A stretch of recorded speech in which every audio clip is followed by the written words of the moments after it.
I have Warren's baby in my belly. 3 months before the wedding, my sister Zoe, who was being held by my fiancé, makes a terrifying confession. I look up at the sky, feeling a sense of inevitability. After all, my sister Zoe is a homewrecker who always wants what others have and doesn't hesitate to take it. In my family, it's been decided that Zoe and Warren would get married, and I have no choice but to accept it. My entire family is so crazy, it's driving me insane. I am Valerie. I'm a 30-year-old jogging enthusiast and a sports instructor. I've loved exercising since I was a child, and I feel that my current job, teaching what I love, is my calling.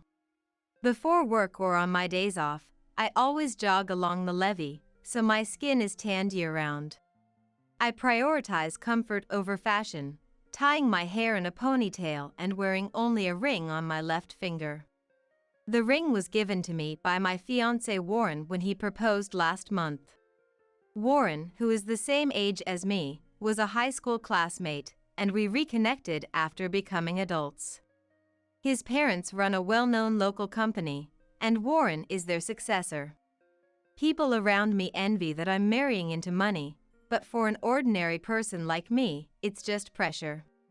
However, when I first met his parents at a family meeting, they were very kind and genuinely happy that I would become Warren's wife. I was relieved to have such good people as relatives. Now, we were going to have a family meeting at my parents' house. Valerie, your fiancé will be coming, and Zoe will be joining us too. What? The day before the family meeting, while helping my mom clean the house, she drops this bombshell. Wasn't Zoe supposed to be at work? She took the day off because she wanted to meet your fiancé. She really loves you, Valerie. Ha ha ha. I could only manage a strained smile at my mom's clueless words. Zoe is 3 years younger than me. She is the person I find the most difficult to deal with in this world. Unlike me, Zoe is stylish and charming. But her personality is the problem. Zoe has always wanted what others have since she was a child. I, being the closest target, bore the brunt of this. Since she was about 3, Zoe has always wanted my things. Whenever I got new clothes or toys, she'd cry, saying she wanted them too. My parents would say, "You're the big sister, so you should let Zoe have it." And they would give my things to her. I would get secondhand or just suitable replacements. Even the pencil case and study desk I got for school were taken by her, who had just started kindergarten. The backpack didn't become hers because I was told there would be cuter ones in 3 years, but she was given a cute kids brand bag instead. She seems to enjoy the chase. Once she gets what she wants, she loses interest quickly. My parents, looking troubled, would say, "We just bought that." But they never scolded her. I did my homework at the table, turning my back on the unused study desk. Her habit of taking what she wanted extended to kindergarten and school. Even when called in for trouble, my parents always took her side. Eventually, she started taking boys from other girls. By the time she was in middle school, she was known among the girls as a homewrecker. Some girls confronted her, but many boys sided with her, and most girls gave up. Even as her sister, I can see that Zoe is a kind of genius. She is a master at creating villains and timing her tears perfectly. She used her tears to manipulate our parents and boys, getting everything she wanted in life. I went to a university far away, too far to commute from home. It was all to get away from my devilish sister, Zoe. I got a job at a national sports gym in the state where my university was located. It was at this gym that I ran into Warren, my high school classmate. We felt it was fate to meet again in such a place. Warren was studying at a different company from his family's business, planning to return home and take over when he turned 30. Honestly, I didn't want to go back to my hometown with Zoe there, and the idea of becoming the company president's wife was daunting. So, when Warren proposed, I hesitated a lot but eventually decided to be with him. If I'm 30, Zoe is 27. She's an adult now, so she should have outgrown her childish desire to take what others have. I believed that and decided to return to my hometown when I got married. Even so, I couldn't shake the anxiety about having Zoe and Warren meet. And then, on the day of the family meeting, Valerie. Zoe. Zoe, with her long, beautiful black hair and white dress flowing, hugged me tightly. I hadn't seen her much since I graduated from high school, and I was taken aback by her unchanged, girlish charm and sweet scent. "Oh, Valerie. If you had a boyfriend, you should have introduced him to me sooner." "Sorry." "Valerie's boyfriend, nice to meet you, I'm her sister Zoe." Oh, I'm Warren. I'm so happy to have a big brother for the first time. Nice to meet you, Warren. I heard Warren swallow nervously as Zoe smiled softly. It was stupid of me to introduce them. Zoe's personality hadn't changed at all. I had a bad feeling about this. And that bad feeling came true immediately. Sorry, Valerie. I'm pregnant with Warren's baby. 1 year after the proposal, and just 3 months before the wedding, Zoe made this horrifying confession. Of course, I was surprised, but not shocked. Of course not. Zoe wouldn't let a guy like Warren, the heir to a well-known local company and quite good-looking, slip through her fingers. It was all my fault. As I was crushed by despair, Zoe looked at me with her big, moist eyes. Sorry, Valerie. I know Warren is your fiancé, but I couldn't stop my feelings for him. Sigh. Wait. You aren't at fault. The one who sinned is me for falling in love with you. Warren. As the two gazed at each other dreamily, all I could do was sigh. I was more composed than I expected, but Warren found it strange. What's wrong? Are you so shocked you can't speak? Yeah, something like that. But the shock I felt was more about my foolishness in trusting Zoe than losing Warren. My attitude seemed to annoy Warren, who frowned openly. You're really not cute, even at times like this. A normal person would cling and beg, "Don't leave me." What? That's why I hated the idea of marrying you. I only proposed because I thought I had to take responsibility after dating you until we were 30. What? No. Who was the one who proposed to me with tears in his eyes at that beautiful park? Who was the one who desperately convinced me when I hesitated to return to my hometown? Warren is too responsible. You should care more about your own feelings. Zoe gently touched his arm. Warren, satisfied, took Zoe's hand. See, Zoe understands my feelings. Compared to you. What? Sure, I may not be as charming as Zoe, but I never neglected Warren. And you, Warren, said you liked our straightforward relationship. This is all her fault. While whispering sweet words, she must have turned my memories with Warren into something negative. Even as my sister, she's terrifying. She also had a hard time being stalked by a guy. Yes, if it weren't for Warren, Yes, the usual story of Zoe making her ex-boyfriends out to be villains. Even after more than 10 years, Zoe's tactics hadn't changed. Oh, I can't.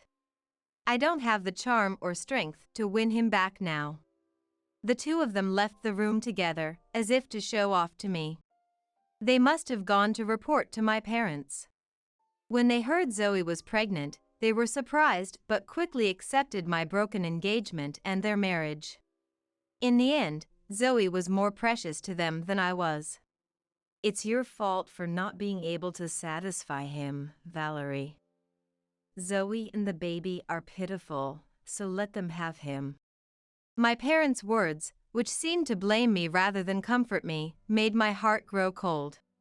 Behind them, she smiled triumphantly, which finally made me angry. What about the wedding? We've already sent out the invitations, and there will be cancellation fees. Don't worry, I'll take your place as the bride, Valerie. What? What is this girl talking about? Because there's no better venue around here than the one you chose, and since I'm 3 months pregnant, it's perfect timing. We need to save extra money for the baby, right? What is this girl really saying? Zoe, you're such a good person. What is this man talking about? As expected of Zoe.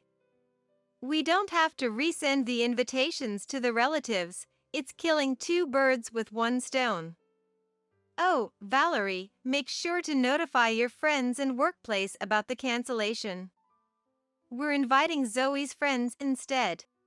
What is this mom talking about? There are only unreasonable people here.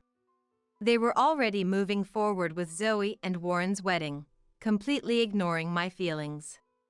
Everyone is so crazy, it's driving me insane. Valerie, I'm sorry. I'm going to be happy first. Zoe tilted her head with tearful eyes, making me feel nauseous. I felt bitter and miserable, but I had no allies, and Zoe already had a life growing inside her. I had no choice but to accept their marriage. Still, I didn't wish them happiness. Just because we're family doesn't mean I'll forgive them. They were the ones who discarded me first.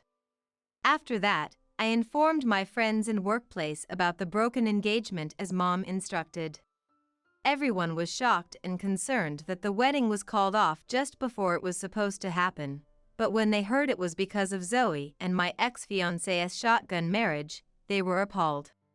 They were speechless when they found out the bride was being replaced. My boss at work quickly canceled my transfer back to my hometown and promised to assign me to a nearby branch of the gym. My friends were furious on my behalf and suggested we go on a trip once things settled down.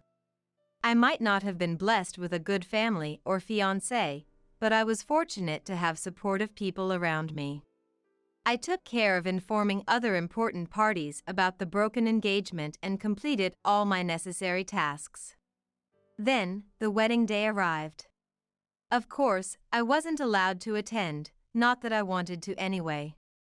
I spent the day loading the belongings I had already moved into what was supposed to be our new apartment onto my friend's truck. Apparently, Warren and Zoe were going to live there starting tomorrow. Although I had been able to return to my previous state, I had already notified my old apartment of my move-out date, so I struggled to find a new place. I was relieved to find that I could move today when my smartphone rang. As soon as I answered, I heard Mom yelling, Valerie, get to the venue now. What? But I was told not to attend. Just come. With Mom's overwhelming pressure, I reluctantly agreed. I had expected to be called anyway. Glancing at the clock, it was just before 3 p.m. It was probably the time between the ceremony and the reception. I put on the formal dress I had prepared just in case and headed to the venue in my friend's truck. When I entered the reception hall, guided by the staff, I saw that the number of attendees was less than half of the 80-person capacity. Most of the bride's side were relatives, while the groom's side had only the groom's parents and a few friends. There was only one woman sitting on the bride's side. Moreover, that woman was wearing a pure white dress reminiscent of a bride's and drinking red wine. Warren's face was pale, and Zoe next to him looked extremely unhappy. When Mom saw me, she strode over with big steps. Valerie, explain to everyone. What? Explain what? Explain that this wedding is amicable. Our relatives are suspicious, and none of the groom's relatives are here. I could only think that it was obvious. I didn't know how they explained the bride change from sister to sister, but with the groom's name being the same, anyone would be suspicious. This will ruin Zoe's wedding. Please do something. Pushed by the panicked mom, I was dragged to stand next to Warren. I reluctantly took the microphone from the bewildered staff and began to speak. Warren, Zoe, congratulations on your wedding. As the bride's sister, I wish you both happiness. Valerie. Warren's eyes moistened, and Zoe smiled contentedly. What do these people think of me? As if a sister who had her fiancé stolen by her sister would bless them. What? Ignoring the dumbfounded bride and groom, I faced the attendees. As you can imagine, my fiancé Warren fell in love with my sister Zoe and got her pregnant. The bride and groom, as well as my parents, insulted me, saying I lacked feminine charm and unilaterally broke off the engagement. They told me not to attend the wedding, but as soon as they realized it was inconvenient for them, here we are. Mom wants me to explain that this wedding is amicable, but how can it be when Zoe stole my fiancé? Valerie. Mom glared at me with a red face. Warren was sweating coldly, and Zoe looked at me with a blank expression. Then, applause came from one of the tables. It was the woman in a white dress who had attended as a friend of the bride. She stood up and walked over to me, her high heels clicking. The strong smell of alcohol made me wrinkle my nose. Valerie, can I make a speech too? Go ahead. Having no particular reason to refuse, I handed her the microphone, and she smiled brightly and began to speak. I'm Adele, Zoe's friend. Sorry for being so drunk. Zoe, congratulations on your wedding. By the way, the groom is, Zach, right? What? Warren was surprised to be called by an unfamiliar name. Oh, no? Sorry, Zach was my college ex-boyfriend. Zoe took him from me. If it's not Zach, then Alan? Baden? Marcus? Hank? Edwin? Newton? What? With each name Adele mentioned, not only Warren but the entire venue began to stir. Adele, unfazed, turned to Zoe. Remember? These are all the men you took from others. There were more, but I can't remember them all. There were about 30, after all. The murmurs in the venue grew louder. I was shocked at the sheer number, but given her nature, it made sense. Zoe glared at Adele for a moment, but quickly switched to her signature tearful expression. Valerie and Adele are being so cruel. I'm not that kind of girl. Right, Warren? Oh, yeah. The reason I chose Zoe over Valerie is because Valerie was horrible to me. So you're admitting in front of everyone that you left me for Zoe? Oh. Warren's face showed he realized his mistake. Zoe also froze, but quickly tried to turn Adele and me into the villains, as she had done with so many others. It's true Warren was engaged to Valerie. But Valerie was cold to him, so I just comforted him. Adele snorted in amusement. Sure. Making the ex-boyfriends and their girlfriends the villains to snag the guy is your usual tactic. I've never done anything so terrible. Then why am I the only one sitting in the bride's friends section? Teach that's. And is the baby in your belly really Warren's? What? You were dating Alan until 5 months ago, weren't you? What? Warren looked at Zoe in shock. Adele, with surprisingly steady steps for someone drunk, left the venue and returned with a young man. Zoe! You. Zoe's face finally changed when she saw the sad-looking young man. Why, you're that stalker who imagined he was dating Zoe.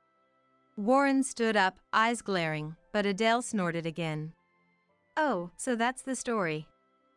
No, this man is Zoe's boyfriend, and my friend's ex Zoe took him just like she took you from Valerie. What? Warren's voice was full of disbelief. So, do you think the baby's father is the groom? What do you think, Valerie? Adele asked me cheerfully. I thought for a moment before replying with a troubled expression. I don't know. There might be other candidates. That's possible. Adele laughed heartily, finding my response hilarious. The venue, unable to keep up with the unfolding drama, and my parents were stunned.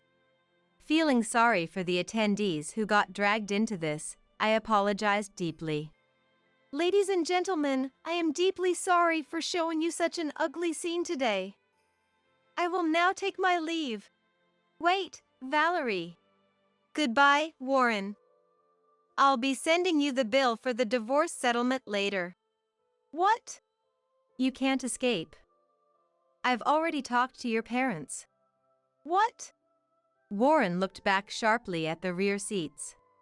He seemed to have finally remembered the presence of his parents, who had been glaring at him since the party began. Yes, after the engagement was broken, I made sure to meet with Warren's parents-in-law. Embarrassed but honest, I explained everything, and they were furious on my behalf. I had become close with Warren's mom after the wedding introduction, going shopping together, and discussing party plans and dress consultations. Warren seemed to have forgotten all of this and naively thought his parents wouldn't care if he broke off our engagement and switched to Zoe. Of course, his parents were neither unreasonable nor heartless.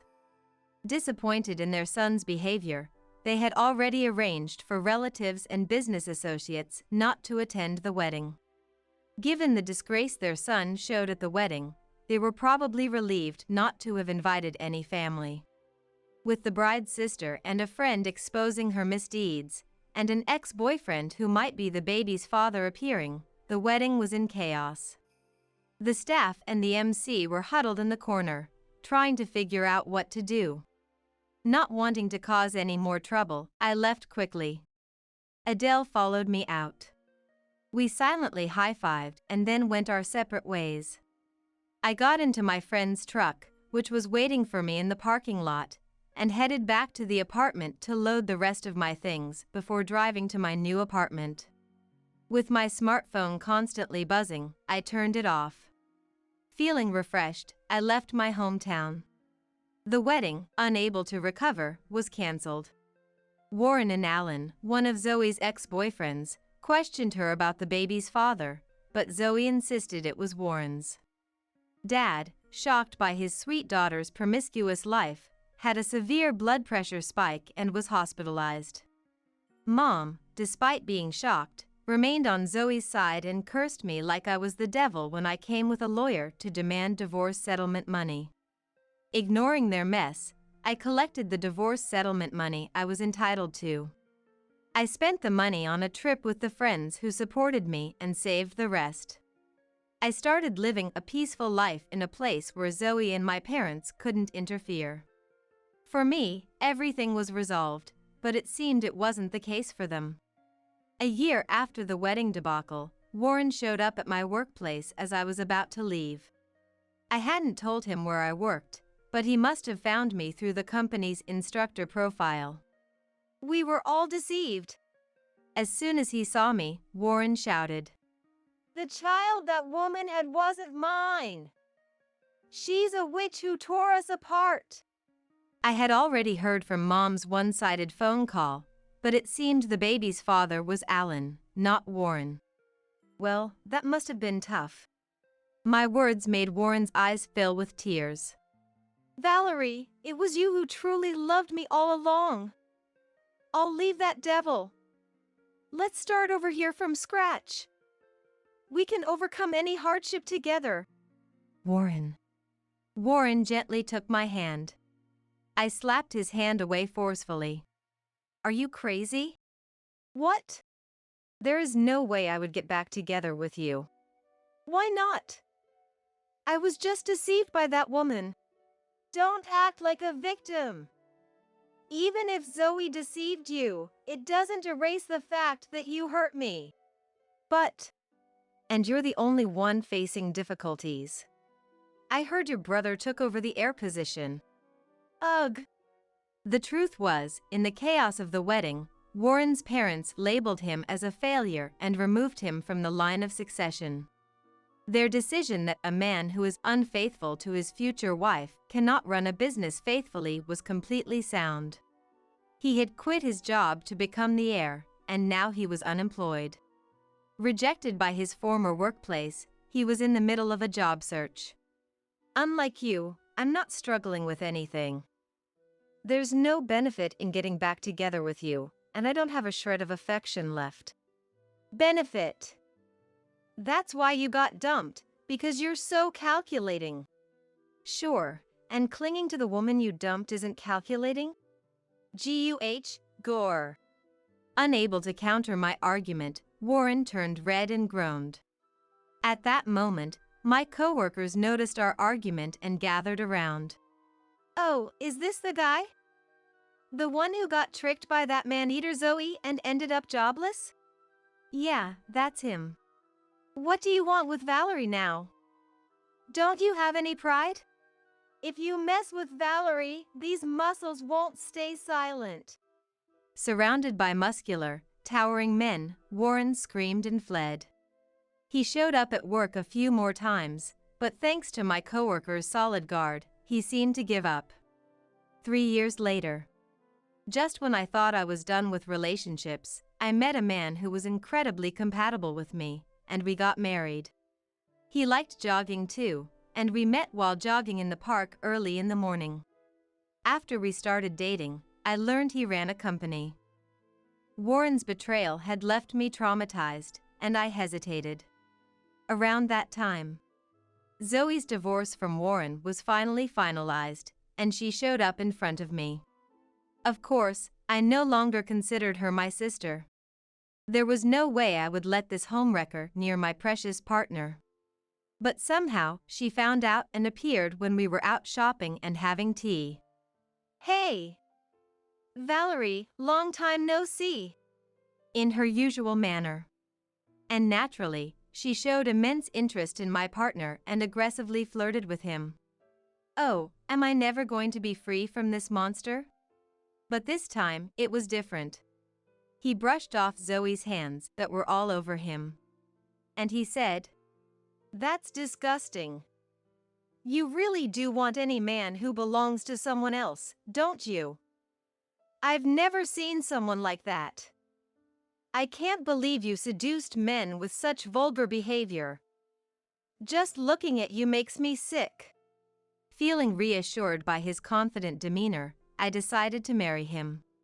As for Zoe after the divorce, she never married Alan, the real father of her child. Alan, finally waking up from her spell during the wedding chaos, realized she was a terrible woman.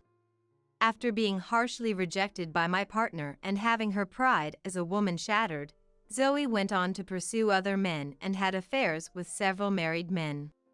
But her infidelity was quickly discovered by their wives, and she was sued for compensation from many families. Naturally, Mom came crying to me, but I didn't help. Zoe worked tirelessly to repay her debts, and her once proud skin and hair became ruined. Looking more than 10 years older than her age, no man would be deceived by her anymore. Meanwhile, her child was taken in by Alan's parents and lived comfortably. I'm glad the child didn't end up in a sad situation. Years later, while raising my kids, I still work at the sports gym. Even though my husband's income is more than enough, I love my job. I also help out as the company president's wife, but it's not too burdensome. I even have the leisure to jog with my husband and kids on weekend mornings. Teacher, you always look so young. How do you stay so beautiful? An elderly gym member asked me enviously. Because I get to do what I love and have a family that supports me. I felt a little embarrassed and laughed. I didn't have the best family or sister and faced many challenges in life. But meeting a husband who accepts my personality and way of life made it all worth it. All's well that ends well. Today, as always, I'm enjoying my active life with a protein shake made by Bert. I'm sorry, but I decided to marry Mike. My sister Anne's words over the phone left me speechless. Marry Mike? Mike is my husband, what the hell is she thinking? I was shocked when Anne called me before, saying she was having an affair with Mike. She had asked me to break up with him then, but I never heard about them getting married. I bit my lip. How are you going to marry Mike? Ask him when he gets home today. He said he's divorcing you to marry me. She was relentless, saying her piece and then laughing as she hung up. I was anxious and couldn't sit still until Mike came home from work. He seemed fed up with me, but divorce? What am I supposed to do? My name is Sarah. I'm 40 years old and I work at a clothing store. I have a son and a daughter, but no husband. I got married at 30 and divorced at 35. Let me explain how I ended up marrying and then divorcing my ex-husband, Mike. I met Mike when I was 29. He came into the clothing store where I worked. My store sells both men's and women's clothing, so we get a fair amount of male customers. It was a Sunday afternoon when I saw Mike struggling to pick out clothes and decided to help him. Are you looking for something? Yes. I want to try dressing up for a change. Mike shyly admitted he wasn't used to picking out stylish clothes. He usually bought affordable clothes randomly and didn't know what would look good. I started picking out clothes that would suit Mike's handsome face. As I selected pieces, I could see his expression brighten. This outfit is nice. I'll take it. Thank you. I couldn't help but respond cheerfully, making him smile. I felt embarrassed, but thrilled that he chose the clothes I picked out. I couldn't hide my happiness as I rang up his purchase. After that, he came to my store frequently. As a regular customer, our conversations became lively, and we talked about our hobbies beyond clothes. One day, he handed me a note. When I got home, I saw it was his contact number. I thought long and hard about the store employee-customer relationship before calling him. Hello? Mike? I spoke nervously, and I heard his familiar voice on the other end. Yes. I'm glad you called. I was half giving up hope. He sounded delighted, his voice higher than usual. We chatted as acquaintances, not as employee and customer. I learned he was 3 years older than me and worked as a salesperson at a well-known brokerage firm. He graduated from a top university, the epitome of an elite career. I wasn't attracted to his status, but as a woman, I was thrilled to meet a serious man like him and exchange contact information. It might sound exaggerated, but I truly felt this was the happiest moment of my life. Would you like to go on a date sometime? I'd love to. Mike asked me out, and I readily agreed. After a few dates, he confessed his feelings, and we started dating. We clicked from the beginning, sharing the same pace in conversation and similar interests. A year passed, and our relationship continued strong. There was never any doubt about our love for each other, and we decided to get married. I had just turned 30, and it felt like the perfect milestone to get married. Mike was also at an ideal age for marriage, so our parents quickly approved of our union. Thus, we decided to marry after 1 year of dating. Once married, I promptly shared the news with everyone around me. Everyone was happy for us, but I remember feeling embarrassed when my colleagues teased me about meeting him at my store. I was too happy to care much. With the family meetings behind us, we moved into the rental apartment we had leased together and began our married life. In the beginning, our married life was smooth. Mike often came home late because of his job, so I handled most of the household chores. The only thing he did was take out the trash, but my job was mostly shift-based, so I often finished work on time. It felt wrong to ask Mike, who worked 2 to 3 hours of overtime daily, to help more with the chores. "I'm sorry for making you do all the housework, Sarah. It can't be helped. Besides, I like taking care of the house." At first, he seemed to feel guilty about not being able to participate in the chores. It was enough that he felt sorry. I respected his feelings and worked hard to balance my job and the housework. However, things began to change after a year. I got promoted from a regular employee to a store manager. With the promotion came additional responsibilities that had to be handled after regular hours. The higher salary was part of the deal. As a manager, I was determined to create a pleasant work environment for the other staff. As work got busier, I started to neglect household duties. We've been eating the same meals a lot lately. One evening, while eating stew for dinner, Mike commented, "I'm sorry." He was right. Since work had become busier, I had been making dishes like stew or pot-au-feu that I could prepare in bulk and keep for a few days. It was understandable that he was frustrated with the almost college student-like diet. However, I was too exhausted from work to accept his criticism. I was doing my best to manage the housework despite being busy. If he had complaints about my cooking, he could cook for himself. I almost retorted but ended up just apologizing. From that day, Mike's attitude began to change gradually, which was foreseeable. The next day, when I served the same stew, he visibly grimaced. I felt bad, knowing it was the same as the previous day, but there was still stew left. Even if I told him that I hated eating the same meals every day too, he glanced at me as if to say, "So what?" I felt an urge to run away from the situation. We both worked hard every day. But since becoming a manager, I couldn't shake the sense of inequality between us. Our relationship began to deteriorate after just a year of marriage, but in that first year, I became pregnant with Mike's child. When I told him about the pregnancy, he responded with, "Oh, I see." He didn't seem very happy.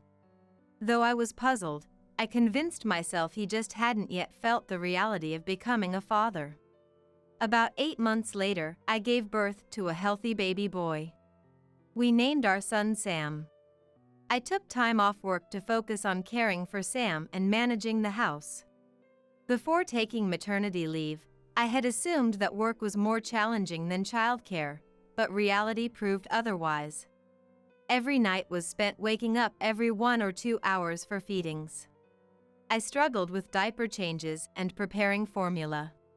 Sam would cry endlessly for reasons I couldn't understand. I had almost no personal time and was left alone to manage the unfamiliar tasks of childcare while he remained indifferent. Even when I was overwhelmed by the challenges of my first-time parenting, he never offered to help. He acted as if it had nothing to do with him, completely ignoring my struggles.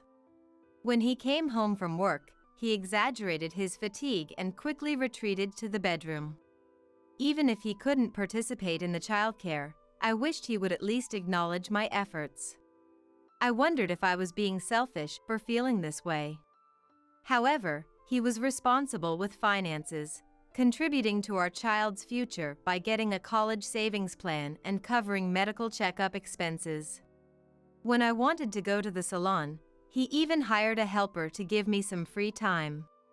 While he didn't engage directly in childcare, he wasn't entirely uncooperative. I always questioned his inconsistent behavior.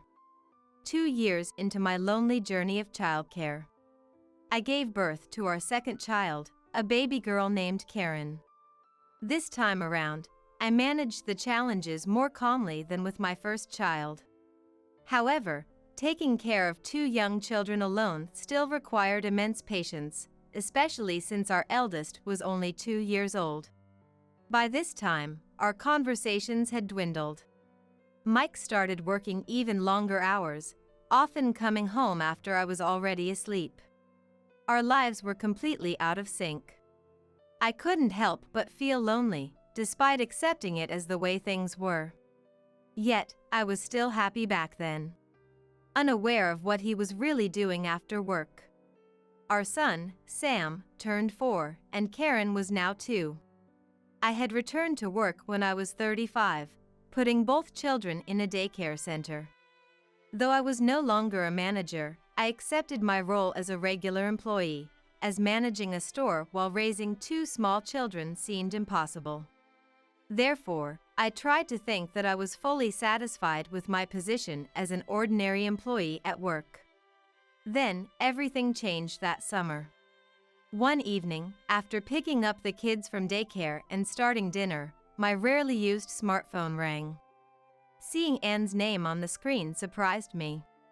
And, my older sister by 3 years, was a busy stage actress and seldom called. We were never close. And was beautiful, popular with both men and women, while I was plain and reserved. Our parents and friends often compared us, and I was jealous of how everyone adored Anne. Naturally, I never tried to get closer to her. Even as adults, I believed we lived in different worlds. So, her call was shocking. What could she want now? Thinking it might be a mistake, I answered anyway, out of sisterly duty. Hello? Finally, you picked up, Sarah. Anne's high-pitched voice wasn't one I wanted to hear for long. What's up? I could hear her take a deep breath on the other end. Well, I'm dating your husband, Mike. So, I'd like you to leave him. What? The sudden revelation made me almost drop the knife I was holding. Didn't you hear me?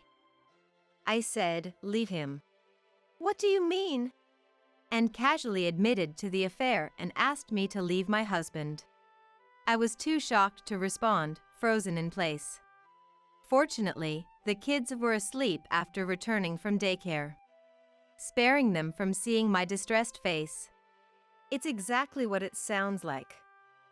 I've been seeing Mike for a long time. A long time? Since when? Well, since before your son was born, so about 4 years. I felt dizzy at the length of time. Sam was born about a year after we got married.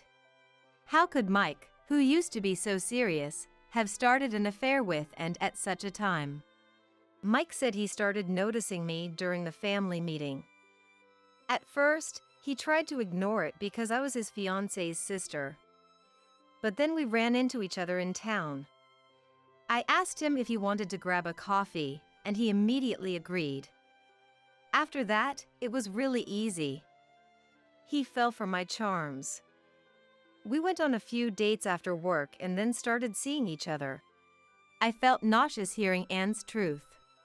I couldn't believe that serious him had so easily had an affair with someone like Anne. But thinking back to how he barely talked to me at home, and wasn't very involved in housework or childcare, things started to make sense. A surge of anger rose up against her. She was definitely the one to blame. She had seduced my husband and made him fall for her. She had always been popular with men, so even making my husband like her was probably easy for her. And could do that. Unlike me. How could you do something so horrible? I asked, my voice shaking. She didn't seem to show any guilt, and it was really getting on my nerves. I just laid out the bait. It was Mike who took it. If he really cared about Sarah, my bait would have seemed like trash. But to Mike, it looked like a feast. She laughed crudely, making me want to punish her right then and there. But since we were only connected by phone, I had no way to confront her physically, only with words. And was much more eloquent than me. So, hurry up and leave him. Clinging to him is pointless. Mike is completely in love with me. And hung up before I could say anything to stop her, leaving behind her cruel words. I was shaken all day. I had never once considered that Mike might be cheating. And of all people. That night, I confronted Mike when he got home late. Mike, is it true you're having an affair with Anne? It took a lot of courage to ask. Mike visibly flinched at the unexpected question. How did you find out? Instead of denying it, he confirmed it. I stared at him in disbelief. Anne called today. She said she's having an affair with you and wants me to leave you. Mike remained silent, unable to say anything, as if he had no words left. I had hoped he would deny it or at least get upset. Mike and Anne really were having an affair. The fact was crushing me. From then on, every day was chillingly cold at home. Only the children, unaware of anything, continued to play happily as usual. Mike barely interacted with the kids, so I vowed to stay strong and act normally around them. A month after our marriage started falling apart, Anne called me again. Hello? What do you want this time? Sarah, don't be so harsh. Have you thought about what we discussed last time? Anne's high-pitched voice sounds like she's done nothing wrong. What do you mean, last time? You know, I asked you to break up with Mike. I can't help but get angry at her words. How long is she going to keep treating me like an idiot? I was about to snap back when she made a shocking statement. Sorry, but I decided to marry Mike. I was speechless at her words over the phone. Marry Mike?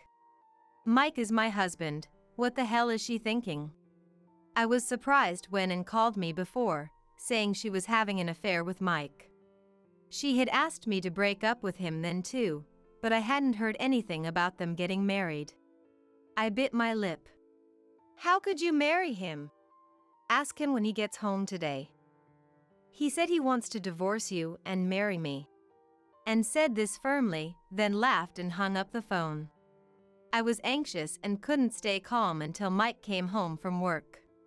Sure, he seemed fed up with me, but divorce? What should I do? That day, I couldn't focus on work at all and went home in a daze, putting the kids to bed.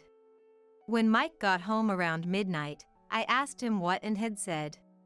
Are you planning to marry Anne? Honestly, I thought Mike wasn't serious about Anne. I thought he was just being tempted and played by her.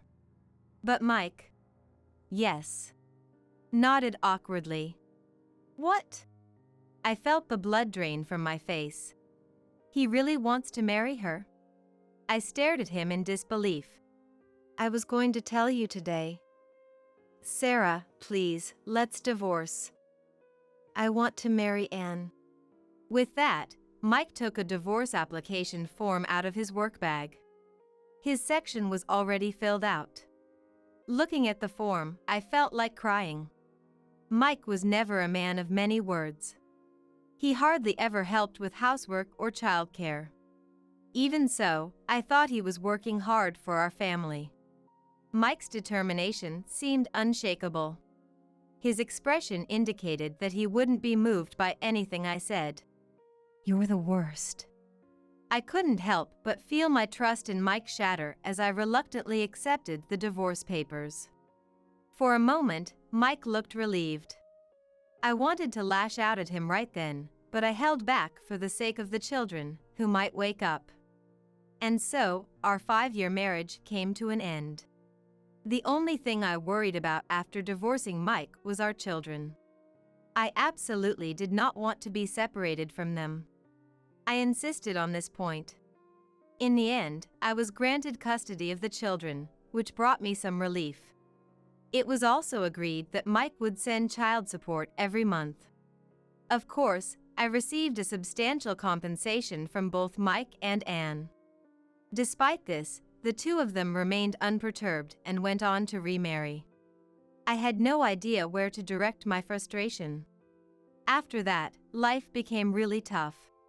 Even though I received child support, I had to support the household entirely on my own. I realized how much Mike had financially supported us until now. I worked part-time at a clothing store and did as much freelance work as I could at home. Even then, it was all I could do to make ends meet, and there was no way I could take the children on vacations or do fun activities. I felt sorry for the children, but seeing their smiles when we played at the local park made me determined to work even harder for them. As I desperately worked, 5 years flew by. One Sunday afternoon, I received a call from an unknown number on my smartphone. Who could it be? I wondered as I answered the call, thinking it might be a wrong number or a sales call. Hello? Sarah? The faintly familiar voice made me search my memory for someone I knew. I realized it was Mary, Mike's mother, who I had not seen since my divorce from Mike 5 years ago. Mary! I asked cautiously, not wanting to embarrass myself if I was wrong. Yes, it's me. I'm sorry to call you out of the blue. She knew that Mike had cheated on me, leading to our divorce. So, she probably felt a sense of guilt towards me. She had always been a timid person, but now her voice sounded even more frail than usual. Is there something you need? Getting a call from Mary now made me feel uneasy. Yes. I'll be straightforward. My son, Mike, passed away from terminal cancer yesterday. What? I couldn't believe the words I was hearing. Mike passed away from terminal cancer? It was hard to believe. When he was living with me, he never seemed to have any health issues. I'm sorry to shock you. We are still struggling to accept it ourselves. He was only 43. It was liver cancer, and by the time it was discovered, it was already terminal. I felt a mix of emotions. Mike had betrayed me and married Anne. There was no room for forgiveness for that. Even though he was dead, it didn't change the fact that he had wronged me. Still, I couldn't help but feel shaken by the news of his death. He wrote a will, and he mentioned you in it. I know it's a lot to ask, but could you come see us? I'd like you to hear his final wishes. All right. I was surprised to hear that Mike had mentioned me in his will. We had barely communicated since our divorce. Why would he mention me now? Despite my apprehension, I decided to follow Mary's request. A week later, after Mike's funeral, his relatives gathered together. I left the children with my parents and headed to the place Mary had specified. It's been a while, Sarah. Seeing Anne, I didn't know how to respond, so I ignored her. And looked a little haggard, her once beautiful face now appearing exhausted and worn out. Her sharp personality added a hint of intimidation to her presence. Even with Mike gone, I felt not an ounce of sympathy for Anne. I would never forgive her for stealing Mike away from me, not in this lifetime. Finally, the executor opened the will and began reading its contents aloud. The entire family watched quietly, waiting with bated breath. You see, after marrying Anne, Mike had been promoted to a company executive position. Naturally, his salary must have skyrocketed as a result. Furthermore, during our marriage, he had acquired numerous assets, including real estate properties. We divided them during the divorce, but there should still be a substantial amount remaining. I wasn't sure how much the relatives knew about this, but Anne was certainly aware of Mike's wealth. She even seemed to be eagerly anticipating how much of the assets would be left to her. The executor read through the will's contents in order. That's when we were hit with a shocking revelation. Incredibly, it stated that all the assets were to be given to me, while all the liabilities were to be transferred to Anne. Of course, considering the legal portion, the part about giving me everything meant that Anne, as his wife, would also receive a share. However, as a childless couple, Anne had expected to inherit the entire estate, so she became visibly agitated and furious. Wait a minute. What's the meaning of this? Why are the liabilities going to me? And why is Sarah, who's supposed to be divorced, receiving assets? Sarah, were you secretly involved with Mike? Anne screamed, her hair disheveled as she lunged forward, grabbing my collar. I don't know. I barely saw Mike after our divorce. I had forgotten about him until I was summoned here today. What? That can't be true.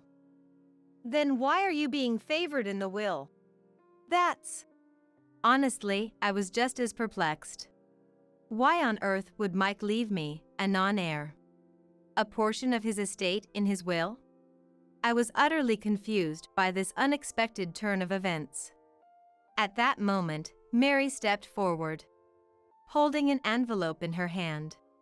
The will was in the possession of the court-appointed executor, so this appeared to be something else entirely. And the answer to your question is written in this letter, Mary announced in a clear voice. Anne turned to face Mary, a look of surprise on her face. What do you mean? You see, this letter was written by Mike while he was in the hospital and handed to me before he passed. Unlike the will, it simply expresses Mike's thoughts and feelings. But the contents were so important that I decided to reveal this letter if anything happened. I'll read it now. Mary opened the letter Mike had allegedly written and began reading its contents. This is what it said. Ever since he started complaining about feeling unwell, and had inexplicably begun feeding him only heavily flavored foods. Dishes that were clearly high in salt, sugar, and syrup. Moreover, she started making a lot of fried foods, which she had never done before, claiming they were too much of a hassle to clean up afterward. When he pointed this out to her, I'm just in the mood for strong flavors, she would dismissively say. Finding it suspicious, one night he pretended to be asleep and overheard and talking on the phone with someone outside his room. The content of, his illness will worsen soon. Then I'll share some of the inheritance with you. The conversation was appalling. It became clear that Anne was trying to push him to his limits. That's why he decided not to leave her any assets. Instead, he wanted to bequeath them to Sarah. The truth was, during his marriage to Sarah, he was so busy with work that he hardly had time for family matters. I truly loved Sarah and the kids, but I was too awkward and couldn't do anything for them. Please forgive me. I'm ashamed of my weakness of heart that led me to cheat. I hope you can find happiness with the children from now on. The atmosphere in the room changed dramatically when Mary read Mike's letter aloud. Is it true that Anne drove Mike to the edge? Isn't that going a bit too far? The relatives glared at Anne. I was dumbfounded by the unexpected contents of the letter. But I couldn't help but be moved by the fact that Mike loved me and the children. Mike. I'm the one who should be sorry. I regretted not being there for Mike when he was having a hard time at work. Mary rubbed my back. I couldn't stop crying. What's with this letter? Saying I drove Mike to the edge? Ridiculous. This letter must be a fake. And insisted that she was not guilty. But Mary went up to Anne and said, It's not fake. This handwriting is definitely Mike's. You committed a crime and don't even reflect on it. You have no right to receive Mike's assets. Leave this place right now. She scolded Anne. With a terrifying expression on her face, I trembled as I listened beside her. What? It's useless to say anything to this family. Fine. I'm never coming back to this house again. Don't ever appear in front of me again either. I shouted on impulse. I'm tired of a life manipulated by Anne. I will firmly accept Mike's wishes and find happiness with the children. And left us, raving mad. Mary, thank you. I'm sorry I couldn't do anything for you when I heard Sarah and Mike were getting divorced. Please be happy with your grandchildren. I'm really glad Mary is such a good person. I took Mike's feelings to heart and went home. Since then, and has been saddled with a huge debt due to the negative assets Mike left her, and it seems Anne, who was a Broadway actress, stopped getting work after marrying Mike, perhaps due to aging. Having lost her job as a Broadway actress, and had no choice but to depend on Mike financially. Still, Mike worked hard for his wife, but at first he probably never imagined that and was making meals that would make him sick in order to get his inheritance. Mike had become a company executive, and even without targeting an inheritance, he should have been able to live a relatively affluent life if he lived normally. Nevertheless, the fact that she was after his inheritance means that and had no love for Mike. From the beginning, she seduced him for his money and tried to get the inheritance by making me and Mike divorce. I was horrified by her ugly thoughts. But even her is now living a hellish life every day. Because the man and was cheating with and trying to steal the inheritance with was caught for another fraud scheme. Naturally, because Anne's existence was also revealed, she ended up being sent to the FBI. She also has the crime of trying to take Mike's life, so she probably won't be able to move from the FBI for a while. Even if she's sent to prison and gets out, what awaits her is repayment of the debts Mike saddled her with. I didn't feel the slightest bit sorry for Anne's bleak future ahead. I want her to reflect properly. And I sincerely hope she never makes the same mistake again. Meanwhile, with the assets passed on from Mike, the kids and I went on our first trip to Hawaii. Seeing them both looking so happy makes me feel blissful. During our marriage, he seemed awkward and at a loss with how to interact with the kids, but now I know he truly loved them. From now on, I want to spend happy days with the children while being grateful to Mike, who left me such precious treasures. The quiet of the room was shattered by the ringtone of a mobile phone. Grabbing the phone, the screen showed an incoming call from the daycare center attended by Amael Karen, causing a rush to answer. Hello, this is Barbara. What's the matter? Is something wrong with Karen? My hurried words, perhaps too fast, seemed not to be fully understood by the staff on the other end, who, instead of answering my question, began explaining the situation. Actually, Karen has become quite ill.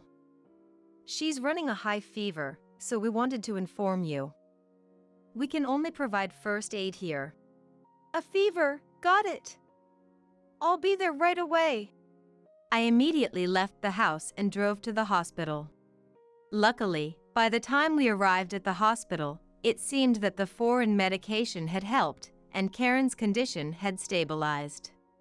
Bringing Karen back home, now with her fever somewhat reduced, we found ourselves unable to unlock the door, the key wouldn't turn, and we were both utterly baffled. Ringing the doorbell, my husband John eventually appeared. "Oh, you're back?" I changed the locks, couldn't stand the smell anymore. "I've made it so you and Mom can't enter the house anymore. Sleep in the garden or park." Cut it out.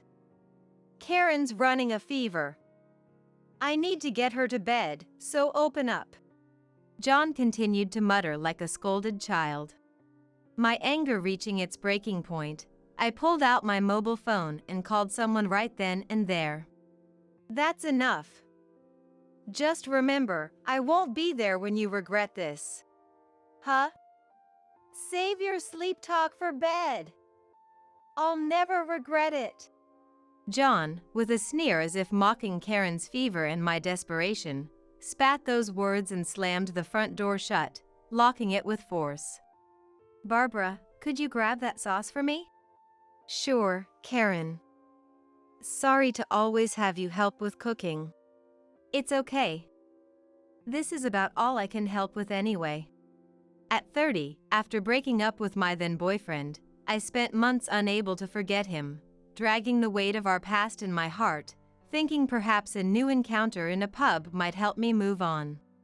The cycle of drinking to forget him for even a moment, only to spiral into pessimism, was relentless. Returning to the home I shared with him, where his belongings still remained, only brought the loneliness surging back. Yet, there was this one day. As usual, after work, I went to the pub alone, trying to fill the void inside me with a drink. The place was getting crowded, and a server asked me, "Would it be all right if we seated someone else at your table?" Feeling lonely drinking by myself, I agreed. Looking back, had I refused that day, I'd probably still be single and drinking alone right now. It was John who, by chance, was also at the pub and, with no seats available, ended up joining me for a drink. "This place is always bustling, isn't it?" Truly. Do you come here often for a drink?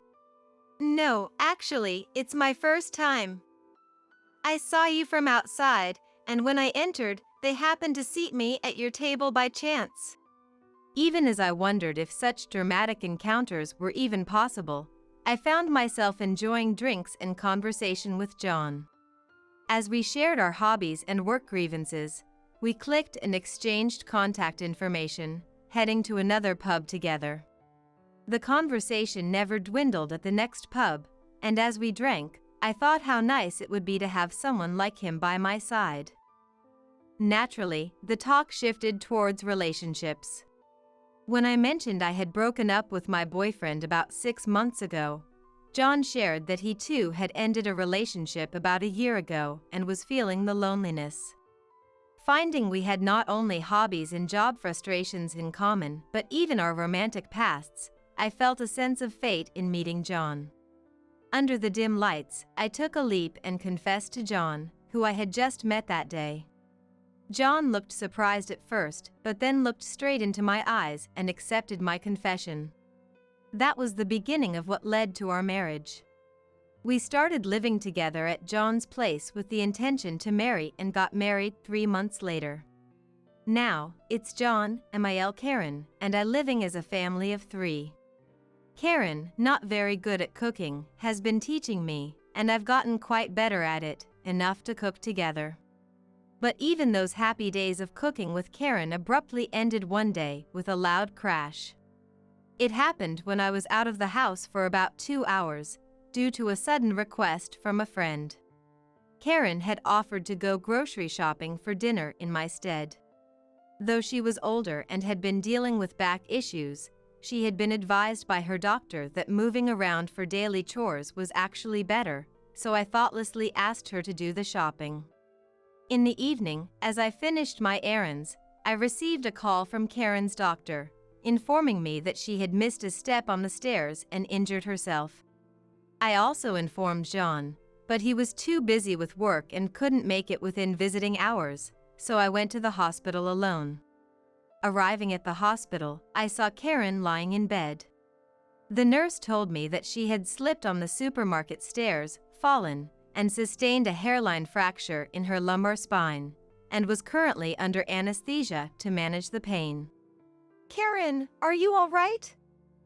I heard about the hairline fracture in your back." "Barbara, I'm sorry. I've caused you trouble. And I messed up the groceries a bit." "Don't worry about that. You're more important than the groceries. John can't come because of work, but he might call later. I'll explain the situation to him too." "I'm sorry for causing trouble." Seeing Karen downcast, possibly because of her injury, I made a point to smile and told her to focus on her recovery before heading home for the day. When John came back from work late at night and I told him about Karen, he seemed not to worry much. Feeling a bit upset with John's indifferent attitude towards his mom's injury, attributing it to her age. After a while, Karen switched to home care, and I arranged for her transport to the hospital, checked on her during my days off or before going to work, and even arranged for her to attend a daycare service for rehabilitation. During Karen's rehab and daycare sessions, I received a call from my Sael, Mary, who had heard about the situation. Unlike us living in the countryside, she was bustling in the city among skyscrapers and crowds. showing concern for Karen, unlike the indifferent John. Mary and I have always had a friendly relationship, and I've been receiving her help. With Mary's base being in the city, she couldn't easily visit for condolences, so she offered financial support for the hospital bills and medication. John, known for his aversion to effort, was not cooperative with daily chores or helping with Karen's laundry. Even when I was on the phone with the diligent Mary, John seemed uncomfortable. Possibly due to their not-so-good relationship since childhood, and he started acting like a henpecked husband, seemingly out of spite towards me for being friendly with Mary. Leave Mom alone. Barbara, I'm out of booze.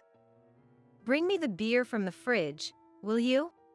John, don't be so harsh on Barbara, who's always working hard. Who do you think ensures you have a warm meal to eat? Mary, laughing about her good-for-nothing brother, always sided with me, scolding John over the phone whenever he became arrogant, but John kept sulking and, this time, went to get his beer himself. I really don't understand how John managed to marry such a good person. If there's anything other than Mom's issue bothering you, feel free to reach out to me anytime. Thank you so much, as always. I'll keep in touch about Karen or if anything comes up. Thanks to Mary's financial support, we were able to continue with Karen's rehab and daycare services, and I was able to focus more on support. Karen had spoken so highly of me to the daycare staff that, unbeknownst to me, my reputation among them had risen. When I talked about you to the people at the daycare service, they said you seem like such a wonderful person. I got so happy, I ended up bragging about you a lot. Thanks for the promotion. I could only give a wry smile at the time, but thinking about how Karen must have really wanted to talk about me made her seem even more adorable, and I didn't feel bad about it. However, a tragic event would soon befall Karen, who had so endearingly promoted me at the daycare service. It was supposed to be my day off, but I ended up having to do some remote work due to an emergency meeting and document review. While I was focused on my work, the ringtone of my mobile phone suddenly filled the quiet room. Picking up the phone, I saw an incoming call from the daycare service Karen attends. Normally, I wouldn't receive calls from the daycare service except for pickup times, so I hurriedly answered the phone. Hello, Barbara speaking. What's happened? Is something wrong with Karen? Perhaps because I was hurried, my words came out quickly and the staff didn't answer my question directly but instead started explaining the situation. Actually, Karen has become quite ill. She has a high fever, so we contacted you. We can only provide first aid here. A high fever, understood. I'll be right there. Karen has cold medicine in her pouch. Please give her that. The fever was so high that I immediately messaged my boss, saying that my MIL was sick, and without waiting for a reply, I rushed out of the house and drove to the daycare. Despite the sudden notice, my boss replied while I was on the way to the hospital, assuring me that work was fine. Feeling relieved, I pressed the accelerator and headed to Karen. For most people, a cold might not be a big deal with medication, but for an 85-year-old, it could be a matter of life and death. The only first aid available would likely be cooling down the fever with an ice pack. I'm glad I had Karen carry her medicine. We need to get her to the hospital quickly. About 10 minutes later, I arrived at the facility just in time to see Karen being wheeled out in a wheelchair. With the staff's help, I got her into the car and drove straight to the hospital. Fortunately, by the time we arrived at the hospital, the medication had taken effect, and after receiving N4, we were told to give her the current medication if the fever returns. The condition stabilized significantly after the 4, and Karen, who had been sleeping due to the fever and medication, woke up and was able to converse normally. I'm really sorry for worrying you again, Barbara. Maybe I overdid it and that's why I got a fever. Indeed, I've heard from the daycare staff and the person in charge of her back rehabilitation that she's been doing well. Perhaps the high fever was the result of Karen overexerting herself, just as she said. It's important to try hard, but it's not good to overdo it and collapse, right? I would feel the same way, and if Mary were here right now, she might even scold Karen, you know? True. If Mary were here, she'd probably scold me loudly. I'll be more careful from now on. As we engaged in light conversation, the time for the 4 quickly passed, and we were able to return home that day. Bringing Karen, whose fever had somewhat subsided, home, we found ourselves unable to unlock the door, completely puzzled as the key wouldn't turn at all. Seeing the lights on inside, it was clear John had already returned home. I rang the doorbell and tried to let us in through WhatsApp, indicating we were outside. John, noticing the doorbell, came to the entrance with the chain lock still on, showing his face unnaturally. "Oh, you're back? Why is the chain locked? Karen has a fever. Hurry up and unlock the door. And why won't the key fit?" Don't talk all at once. I changed the locks. Couldn't stand the smell anymore. Made it so you and Mom can't enter. Sleep in the garden or park. What? That's something a child would say.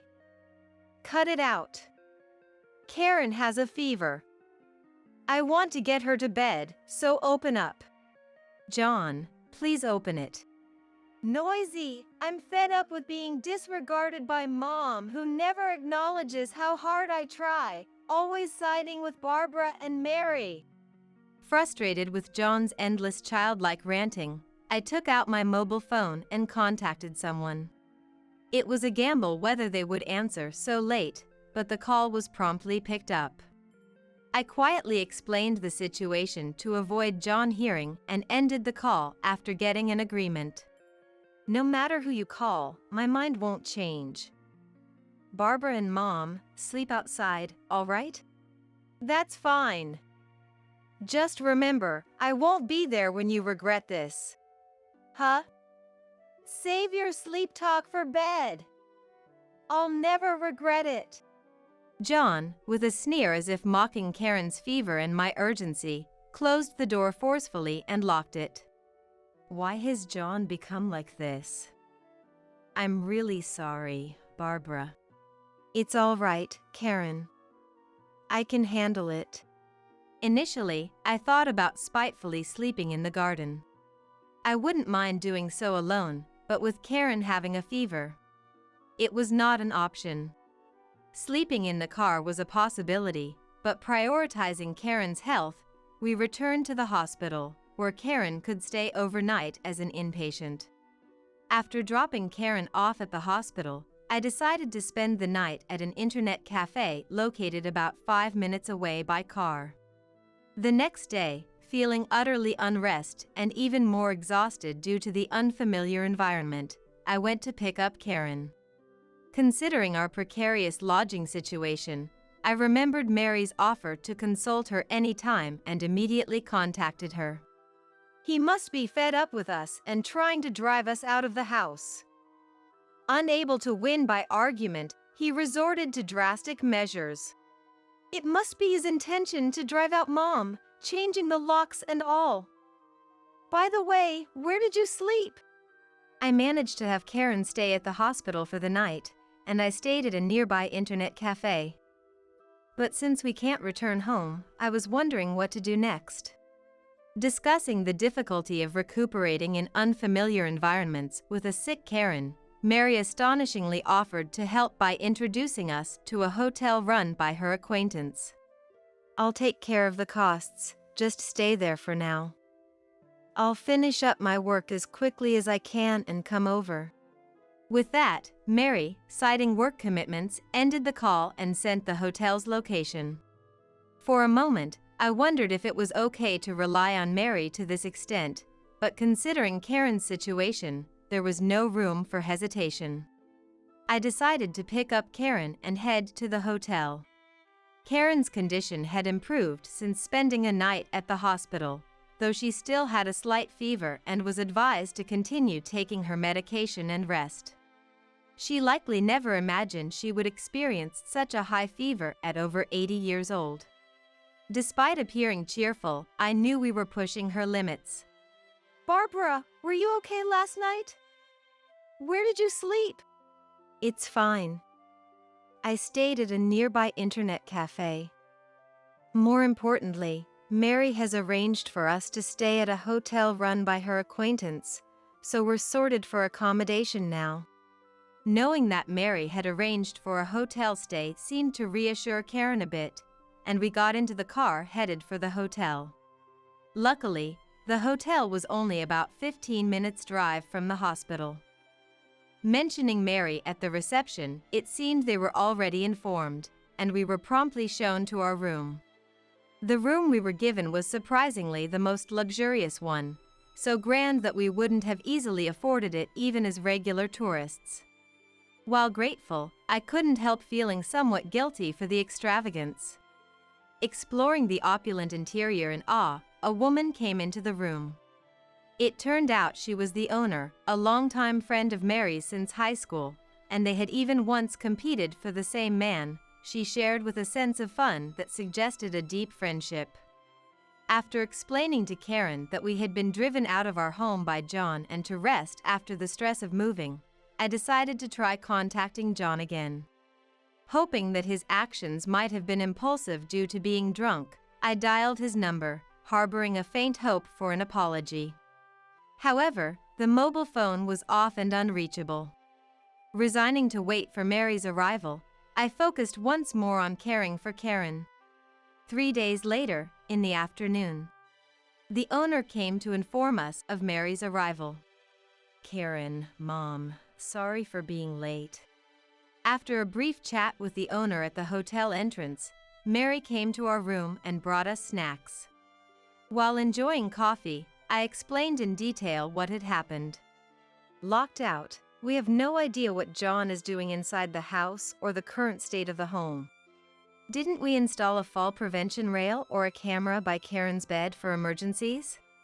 Remembering the camera I had installed for checking via mobile phone, I quickly took out my phone to view the current footage.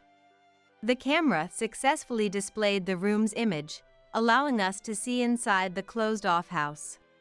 There were several cameras, each placed as hidden cameras in Karen's bedroom and other rooms she would use. Naturally, Karen's bedroom showed nothing, and there was nothing of concern in the toilet or washroom either. Watching the footage and checking for anything captured became oddly enjoyable despite the circumstances. The camera view switched to the entrance, and Mary suddenly pointed out something on the screen, asking us to pause. "Isn't that Barbara's coat?" Pointed out by Mary was a trendy, expensive-looking coat. No, I don't own such an expensive coat. Plus, I always put my coats back in the closet, so it's strange for one to be at the entrance. Does this mean it belongs to someone else? Let's check the footage from areas we haven't seen yet. Switching to the living room footage as per Mary's instruction, we saw John and an unknown woman eating together like a couple. The camera also recorded audio, and from their conversation, it was revealed that the woman's name was Elizabeth and that she was having an affair with John. Further watching and listening revealed that they had plans to marry someday and that Elizabeth disliked the elderly Karen, leading to our expulsion to give them space. What is this? Kicking out Karen and Barbara, only to have his affair partner over. I regretted my earlier leniency, wishing I could confront my past self for considering forgiveness if he had just apologized. How had John become such a man, to drive out his sick mother and me for an affair? I felt a mix of anger and sadness rising within me. Our minds were made up. I discussed the situation with the daycare service we relied on and, after ensuring Karen's stable condition post-recovery at the hotel, decided to confront John to uncover the whole truth. He should be at his office by this time. Let's go. We'll make John confess everything in front of Barbara and ensure he apologizes. After delivering Karen to the daycare facility, we headed to John's workplace. Claiming to be John's wife, I proceeded to his department, maintaining my dignity as his spouse. Excuse me, I'm John Williams's wife. I've come to deliver something he forgot. Amidst the commotion and smiles from John's colleagues, the faces of John and Elizabeth, unexpectedly a coworker, darkened. Successfully infiltrating, Mary and I first called John out alone, and then using his mobile phone, invited Elizabeth to discuss matters at a cafe. Sitting across from each other, John and Elizabeth opposite us, we ordered coffee. No one drank, and in the ensuing silence, an eerie atmosphere enveloped us. Reaching her limit with the tense atmosphere, Mary presented the infamous footage as evidence of the affair to both of them. Contrary to our expectations of them being flustered by the incontrovertible evidence, they brazenly defended their actions as if it was the most natural thing in the world. What's wrong with that? It's my business who I spend my time with at home. We're in love. Elizabeth sees me for who I am, unlike Barbara and Mary. Yes, we love each other. I've always heard how Barbara neglects John. We had previously arranged for someone to come to the cafe. Facing John and Elizabeth's arrogance. Going to call a lawyer now? But their confidence vanished instantly when the person arrived. Turning pale. Sorry for being late. Traffic was a bit heavy. Why are you here, boss? Indeed, the person I had called was John's company's CEO. I had attempted to secure an appointment since the day we were driven out, and during our stay at the hotel, I managed to discuss our situation. The CEO was aware of our circumstances because, as it turns out, his mother uses the same daycare service Karen attends, and Karen herself had directly informed him of the situation. John Williams, was it? Your actions are inhumane, neglecting your mother and wife, aren't they? I think it's inappropriate for a CEO to comment on my personal affairs. I love Elizabeth, and just like at work, I eliminate obstacles to efficiency. That's right, boss. We haven't done anything wrong. Barbara is the one mistreating John and playing the victim. Perhaps deciding enough was enough, the CEO revealed something we weren't aware of. However, claiming to be on business yet engaging in adultery at home during work hours is wrong, both as a person and as an employee, isn't it, John Williams? This revelation surprised not me but Mary, who reached her breaking point first. Grabbing John by the chest, she showed an anger far beyond her usual scolding over the phone. We had to calm Mary down, fearing she might escalate further.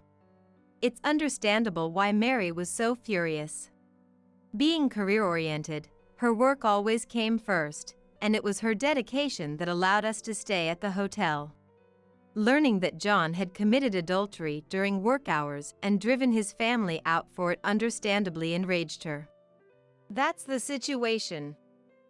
As you both might understand, the company cannot keep employees who engage in such activities during work hours. You're both fired. Really? John desperately pleaded with the CEO to reconsider the termination, but the CEO's decision was final, leaving with a simple, "Unfortunate." With that, the CEO left for his next appointment, leaving us in the aftermath of his decisive action. Just got fired, but as for the divorce proceedings and the compensation you're after, I'll sign the divorce papers as you wish. Standing there, unable to grasp the reality of what just happened, I added insult to injury with my statement to the two of them. Fine, I'll do the compensation and the divorce if it means I can be rid of Barbara.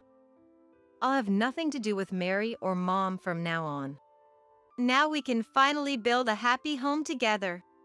Despite being fired and facing demands for compensation and divorce within minutes, they're unfazed, childlike defiance was baffling. But as they said, this meant I no longer had to deal with John, and we could return to our home. But I'm taking the house. Excuse me? I looked it up before. Selling that house now would bring in a significant amount of money. We'll sell the house and move abroad to live a comfortable life. Hearing this, I was sure John knew nothing about the house or family matters, only what suited them. John, you really don't know anything. That house is in Karen's name, including the land rights. So, John, you have no house or land to sell. How do you plan to live abroad? John, you might seem confident, but you have nothing left. No money, no status, no relationships. John, shocked by the truth, realized he had been cornered since being fired. Suddenly changing his tone, John approached us in a panic, trying to ingratiate himself. But his efforts were futile. Elizabeth, witnessing our exchange, visibly recoiled at John's pathetic display. No surprise there. Seeing someone you admire crumble under pressure and attempt to ingratiate themselves with those in power would be off-putting to anyone. By the way, John, Karen was listening to our conversation over the phone. If you have anything to say, now's your chance. As Mary handed over the phone, John snatched it, desperately apologizing. However, no words of forgiveness came from the phone. John, I may have raised you wrong, but I don't recall raising someone who doesn't value family. I no longer consider you my son. Don't show yourself to us again. Karen's final words to John were of severance. John, unable to hide his shock at the final words, "Are you abandoning me?" received no reply as Karen had already hung up. Leaving John and a consoling Elizabeth behind, I placed the signed divorce papers on the table and left the cafe in high spirits. Deciding to at least pay for the coffee, I approached the cashier, only to learn the CEO had already covered the bill. Typical of the CEO, discreetly taking care of the payment. We'll have to thank him next time.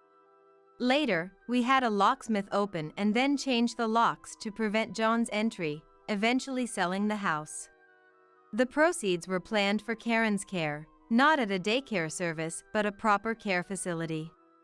After being fired, John and Elizabeth managed to convince Karen to speak to the CEO, leading to a 1-month suspension instead of termination, allowing John to return to work. However, rather than work earnestly, the two found themselves in financial difficulties and eventually dipped into the company's funds, which was discovered during a tax audit, resulting in John's dismissal. This betrayal was complete, not just to Karen but also to the CEO who had given him a second chance.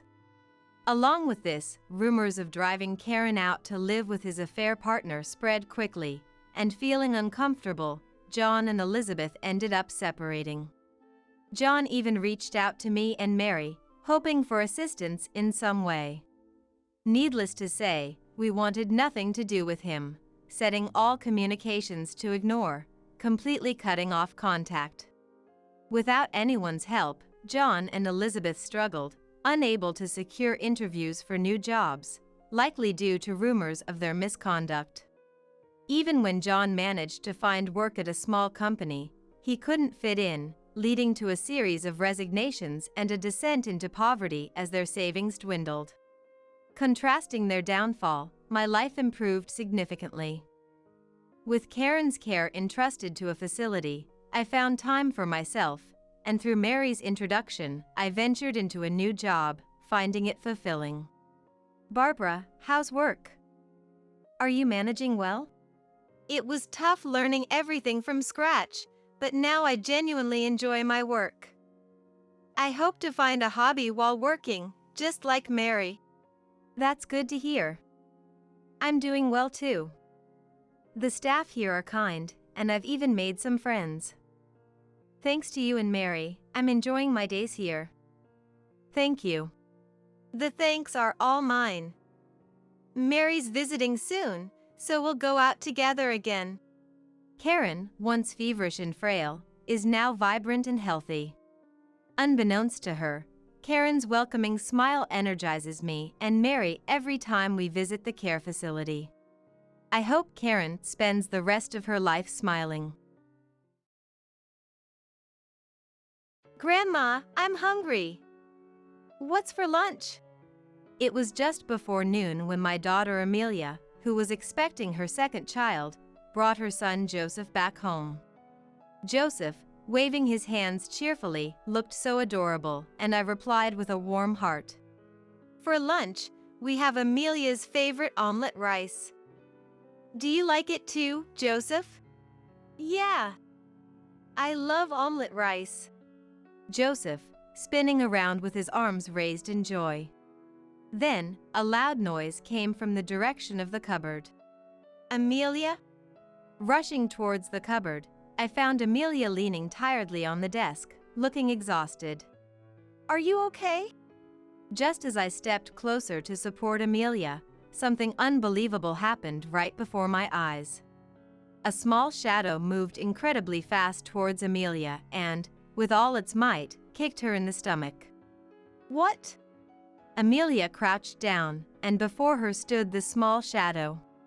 Joseph? Incredibly, the little shadow that had kicked Amelia, holding her stomach, was Joseph. I was stunned and incredulous for a moment, but quickly scolded Joseph. Hey, Joseph! What are you doing to Mom? Are you okay, Amelia? I immediately went to Amelia's side and whispered to her. Yes. I'm sorry.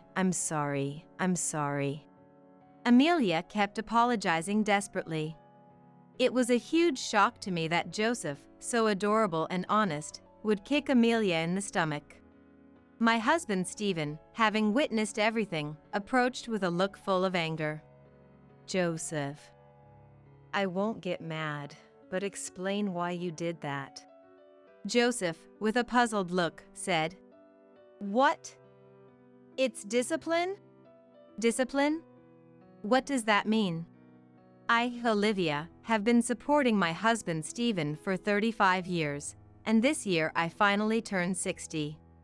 We have one child, our 31-year-old daughter Amelia. I've dedicated my life to being a housewife, focusing on household chores and raising our child, while Stephen, even though he worked, always found time to spend with Amelia on weekends and before bedtime. Amelia was the daughter we always wanted, and we raised her with all the love we could give from the moment she was in the womb. Especially Stephen, who had wanted a girl since we got married, showed an incredible amount of adoration.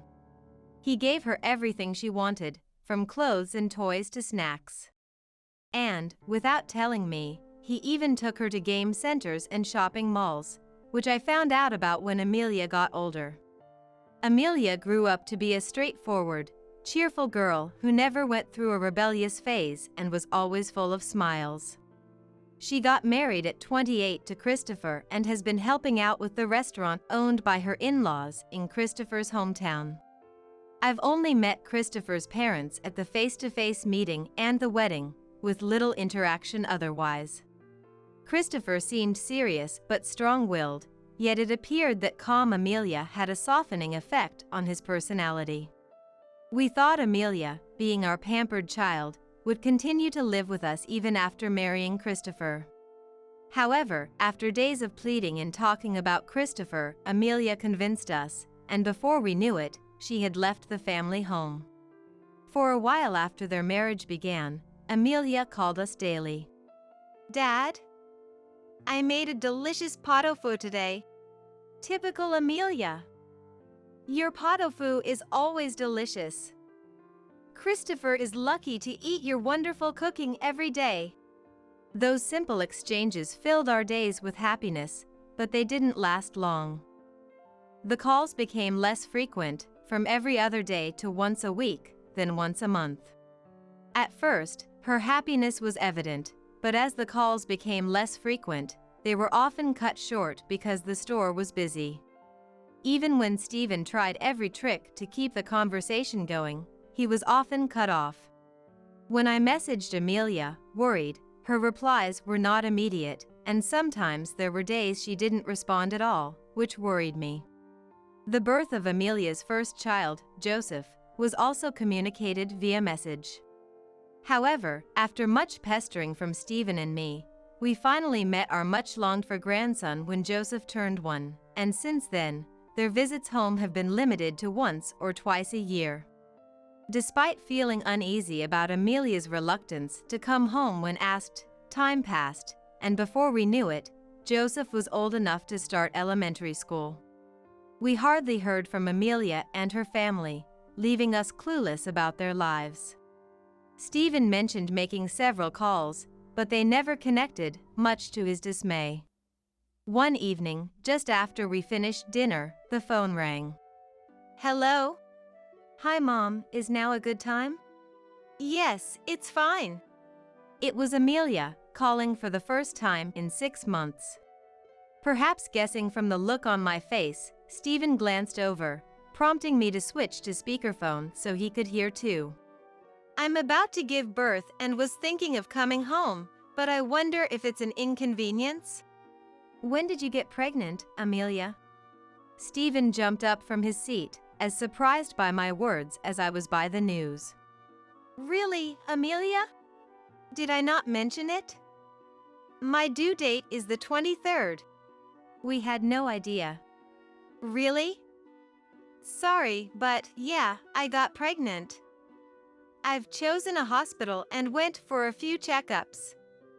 Sorry for the after-the-fact approval. Despite the happy news, Amelia's voice sounded somber and hesitant. Is it really okay? I know you and Dad are busy, and I hate to be a bother. It seemed Amelia was more concerned about imposing on us with her return than the impending birth. A bother? You're always welcome here. Stephen eagerly replied before I could. That's right. We're always looking forward to you and Joseph visiting. Thank you. Then I'll be in your care. With those few words, Amelia ended the call. Amelia? Amelia? The abruptness left Stephen calling into the phone, but only the sound of the call ending responded. Is Amelia okay? Stephen gripped the phone, murmuring as if speaking directly to Amelia. Something was off with Amelia. I've never heard her sound so down. The joy of hearing our daughter's voice after so long was overshadowed by worry due to her uncharacteristically subdued demeanor. The following week, the day for Amelia and Joseph to return arrived. We went to the bus terminal early in the morning and waited eagerly. Soon, Amelia appeared, holding Joseph's hand. Amelia! Joseph! Stephen rushed over, waving enthusiastically. Mom, who is that? Joseph, noticing Stephen, didn't seem to remember him, having not met in over 3 years. That's your granddad, and I'm your grandma. Amelia approached with an apologetic look, greeting us. As they got closer, Stephen, trying to hide his shock at not being recognized, greeted them with a forced smile. Amelia. Joseph. Have you been well? Dad. Amelia's face stiffened, perhaps reading Stephen's expression. And she whispered something to Joseph. Grandpa, Grandma will be in your care for a while. Of course.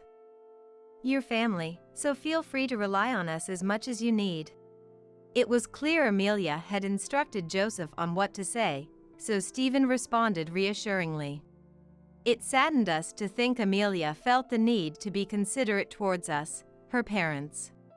Joseph, resembling a younger Amelia, seemed to be clingy, constantly seeking praise. Anyway, you must be tired after the long journey. No, it's okay. Yet, Amelia looked noticeably paler and thinner than before. Amelia, have you lost weight? Are you eating properly? Yes. Amelia averted her eyes and began rubbing her arms defensively, avoiding my gaze. Then, noticing Amelia wouldn't even try to meet my eyes, looking downcast, I harbored some doubts. Stephen seemed to notice our daughter's odd behavior as well, suddenly turning serious. Since it's been a while since you've come home, now is the time to be completely spoiled. Yeah, thank you. However, Amelia's hesitant response made Stephen and me exchange glances and tilt our heads in confusion. Arriving home and in an attempt to take a breather, I decided to make some herbal tea, and Amelia entered the kitchen offering to help. Amelia, you can rest, you know? I can do it too, it's okay. Amelia, somewhat forcefully taking a dishcloth and starting to wipe the dining table, had a faint sweat on her forehead. What's gotten into you, Amelia, being suddenly so independent? It was unlike her. She had never even shown a hint of defiance to me before, but now she was turning her back on me as if she had changed. It's nothing big. I've just come to understand the hardships of being a mom. While she diligently wiped, speaking indifferently, she seemed so likely to collapse that I had no choice but to make her lie down in bed forcibly. Mom, I'm okay. Lying down, Amelia said in a faint voice, making me feel even more anxious. Don't worry about Joseph. We're looking after him, so just try to get some sleep for now. I'm sorry. Before, she would face me with a sunflower-like bright smile, but now Amelia seemed like a different person, trembling and curling up small. It's not I'm sorry, it should be thank you. Yeah, thank you. I continued to gently and slowly stroke Amelia's shoulder.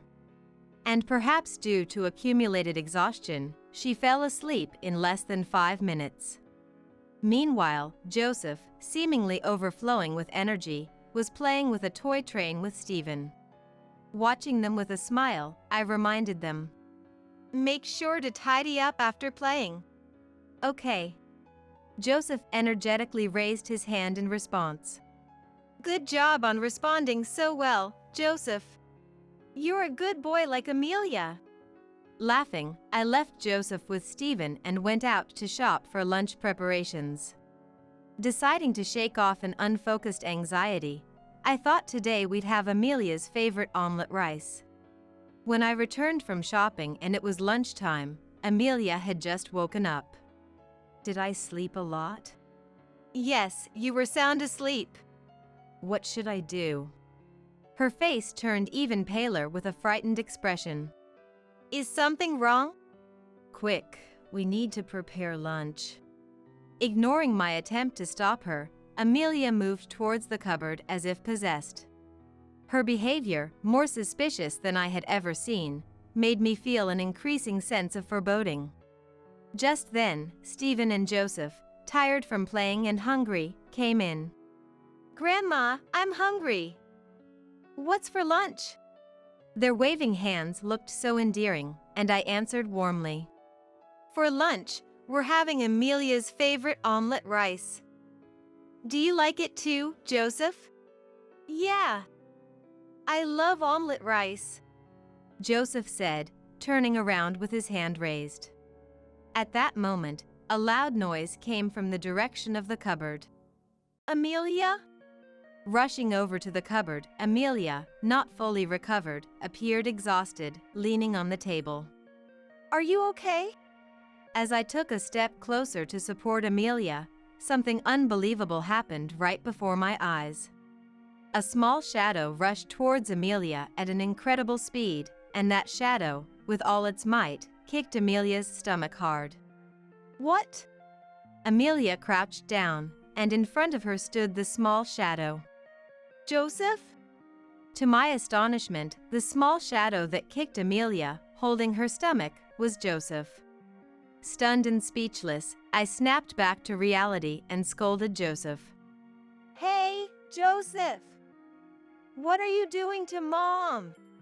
I quickly went to Amelia's side and whispered to her, Amelia, are you okay? Yes. I'm sorry.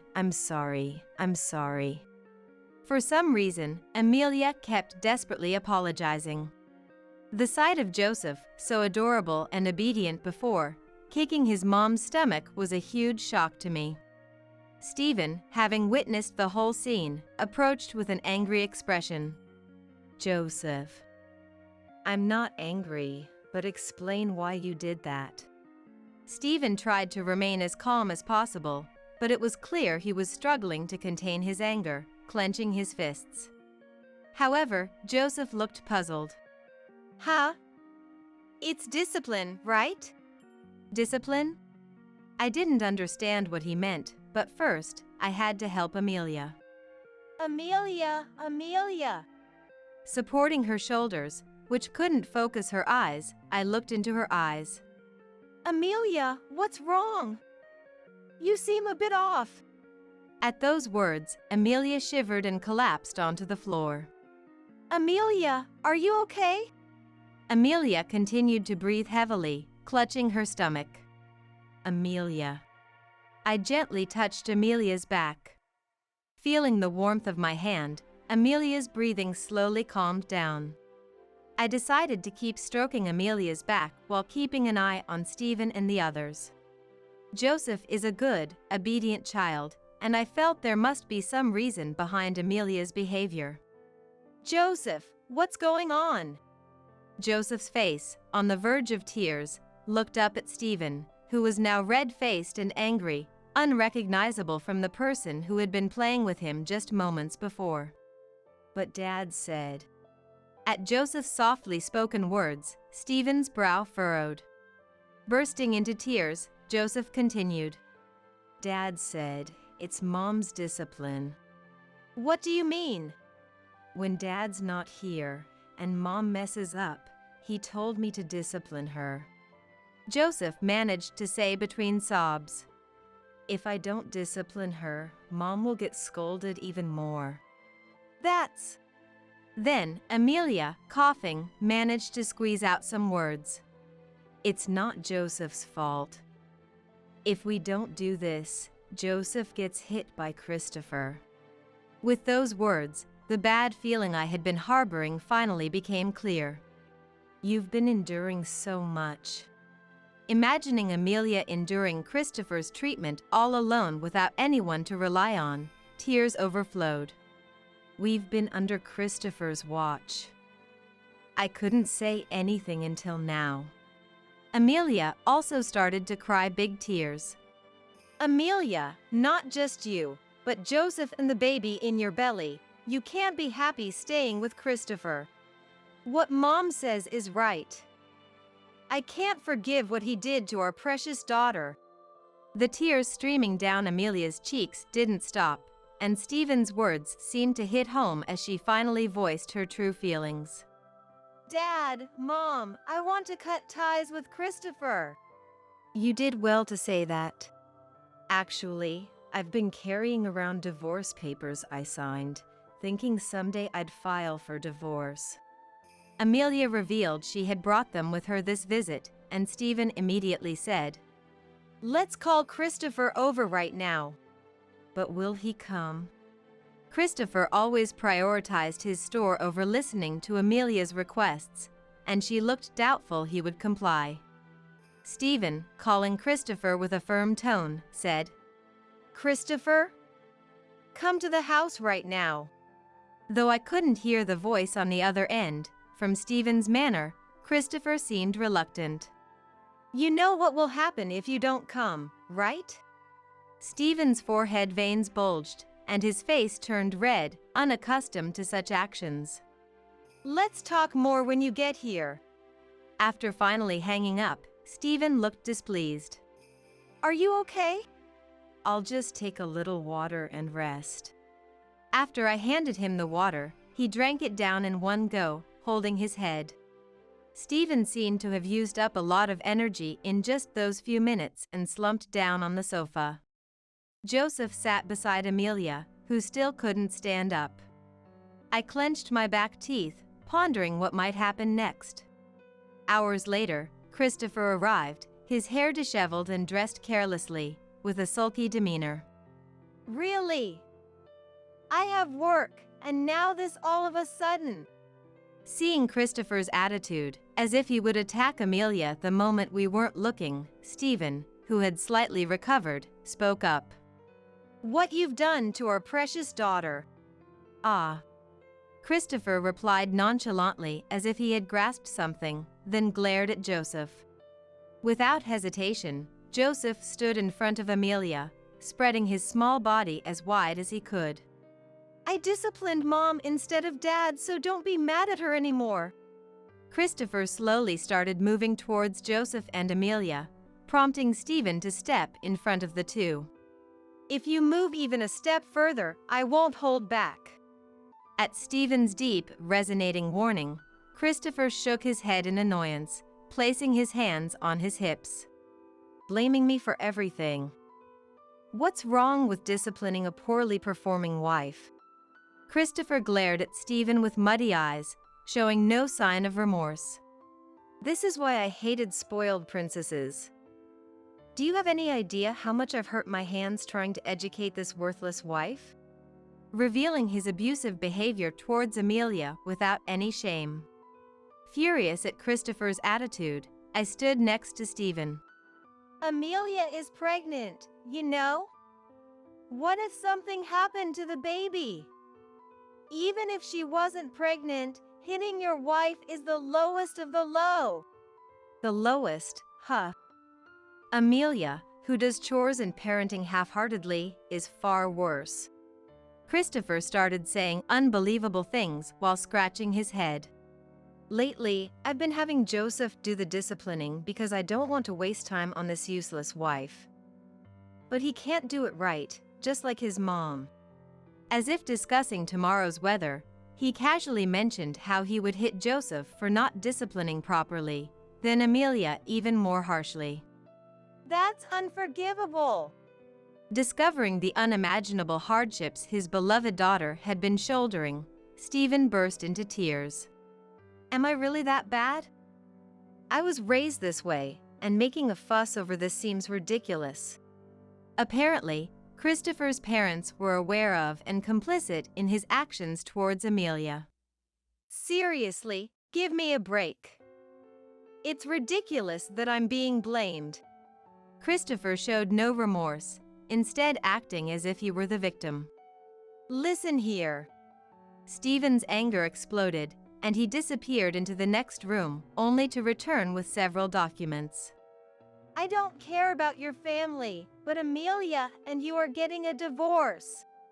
He then thrust a document at Christopher. Christopher raised his eyebrows slightly upon seeing it. The document Stephen presented was the divorce petition signed by Amelia. Stephen had received the divorce petition from Amelia before Christopher arrived. I don't mind divorcing Amelia. Christopher fluidly signed the divorce petition and handed it back to Stephen. Securing the petition with both their signatures, Stephen prepared another document. Also, I thought Amelia might need support, so I've been financially supporting your parents' store. I want it all back. As he piled on with another document, Christopher's eyes widened and he collapsed to the ground. The second document, signed by Stephen, related to the financial support, detailing the total amount of support and the possibility of a lump sum repayment as per Stephen's discretion. As an executive of a large company, Stephen had provided significant financial support to Christopher's parents' store, amounting to $100,000. Sitting on the floor, Christopher finally spoke. I can't give up Joseph, the heir. And there's no way I can repay the funds. As if there's such a convenient story. Don't you have any compassion? I'm the man your precious daughter loved. Joining forces with Stephen. After readily agreeing to the divorce with Amelia, it's absurd to talk about warmth and love. Is it okay for me to end up like this? Amelia? Desperate, Christopher turned his anger towards Amelia. However, Amelia, having been continuously mistreated but now protected by us, responded with a firm stance. I don't care what happens to you. As long as I have Joseph and the baby, I'll be happy. So that's how it is. Having already signed the divorce papers, Christopher seemed to realize he had no recourse and said nothing further, appearing as if his soul had left him. Afterward, Amelia and Christopher's divorce was finalized, and with the loss of Stephen's financial support, Christopher's parents' shop suffered greatly. Faced with financial difficulties, Christopher accumulated debt in an attempt to save the business, but it ultimately failed miserably. Simultaneously, rumors of Christopher's violence towards Amelia and Joseph spread among the neighbors, leading to Christopher being ousted from his family home. Christopher has since been struggling to repay his debts, recognized as a violent man, working tirelessly day and night in a factory located in a remote area, far from his hometown. With Christopher out of the picture, Amelia, having gained custody of Joseph, returned to live with us. On a comfortably sunny autumn day, a healthy cry could be heard from the hospital room. Amelia, how is it? Stephen, as always, charged towards Amelia like a wild boar, prompting me to quickly calm him from behind. "Dear, you'll startle the newborn with that kind of energy." Oh, sorry. Stopping in front of Amelia as if slamming on the brakes, Stephen flashed a smile as sweet as melted ice cream. "She looks just like Amelia, a beautiful girl." "Thank you." With a serene smile, Amelia looked completely relieved. That smile was indeed the full-bloom sunflower we knew Amelia could be. Mom. Joseph, who had been restlessly waiting, approached Amelia happily. "Joseph, you're a big brother now, say hello." The baby, just ceased crying, gazed into Joseph's large eyes. "I'm your big brother." The baby, grasping Joseph's tentatively extended hand, seemed to smile as if responding. "How adorable." Joseph, with his hand firmly grasped in return, immediately showed a brave face befitting a big brother. "Have you decided on a name for her?" Stephen asked Amelia with a smile. "I'm thinking of naming her Emma." Amelia's words, spoken cheerfully, resonated deeply with me. "Thank you, Emma, for being born safely." My spontaneous words made both Stephen and Amelia nod quietly, their eyes moist. After being discharged, Amelia and her family brought vibrant life to our home. Miraculously, Amelia bore no physical scars, and the newly born Emma was the epitome of health, always smiling. I'm Isabella. I really dislike my parents. What bothers me the most is their obsession with what others think. They use their affectionate behavior towards me to win over people's approval.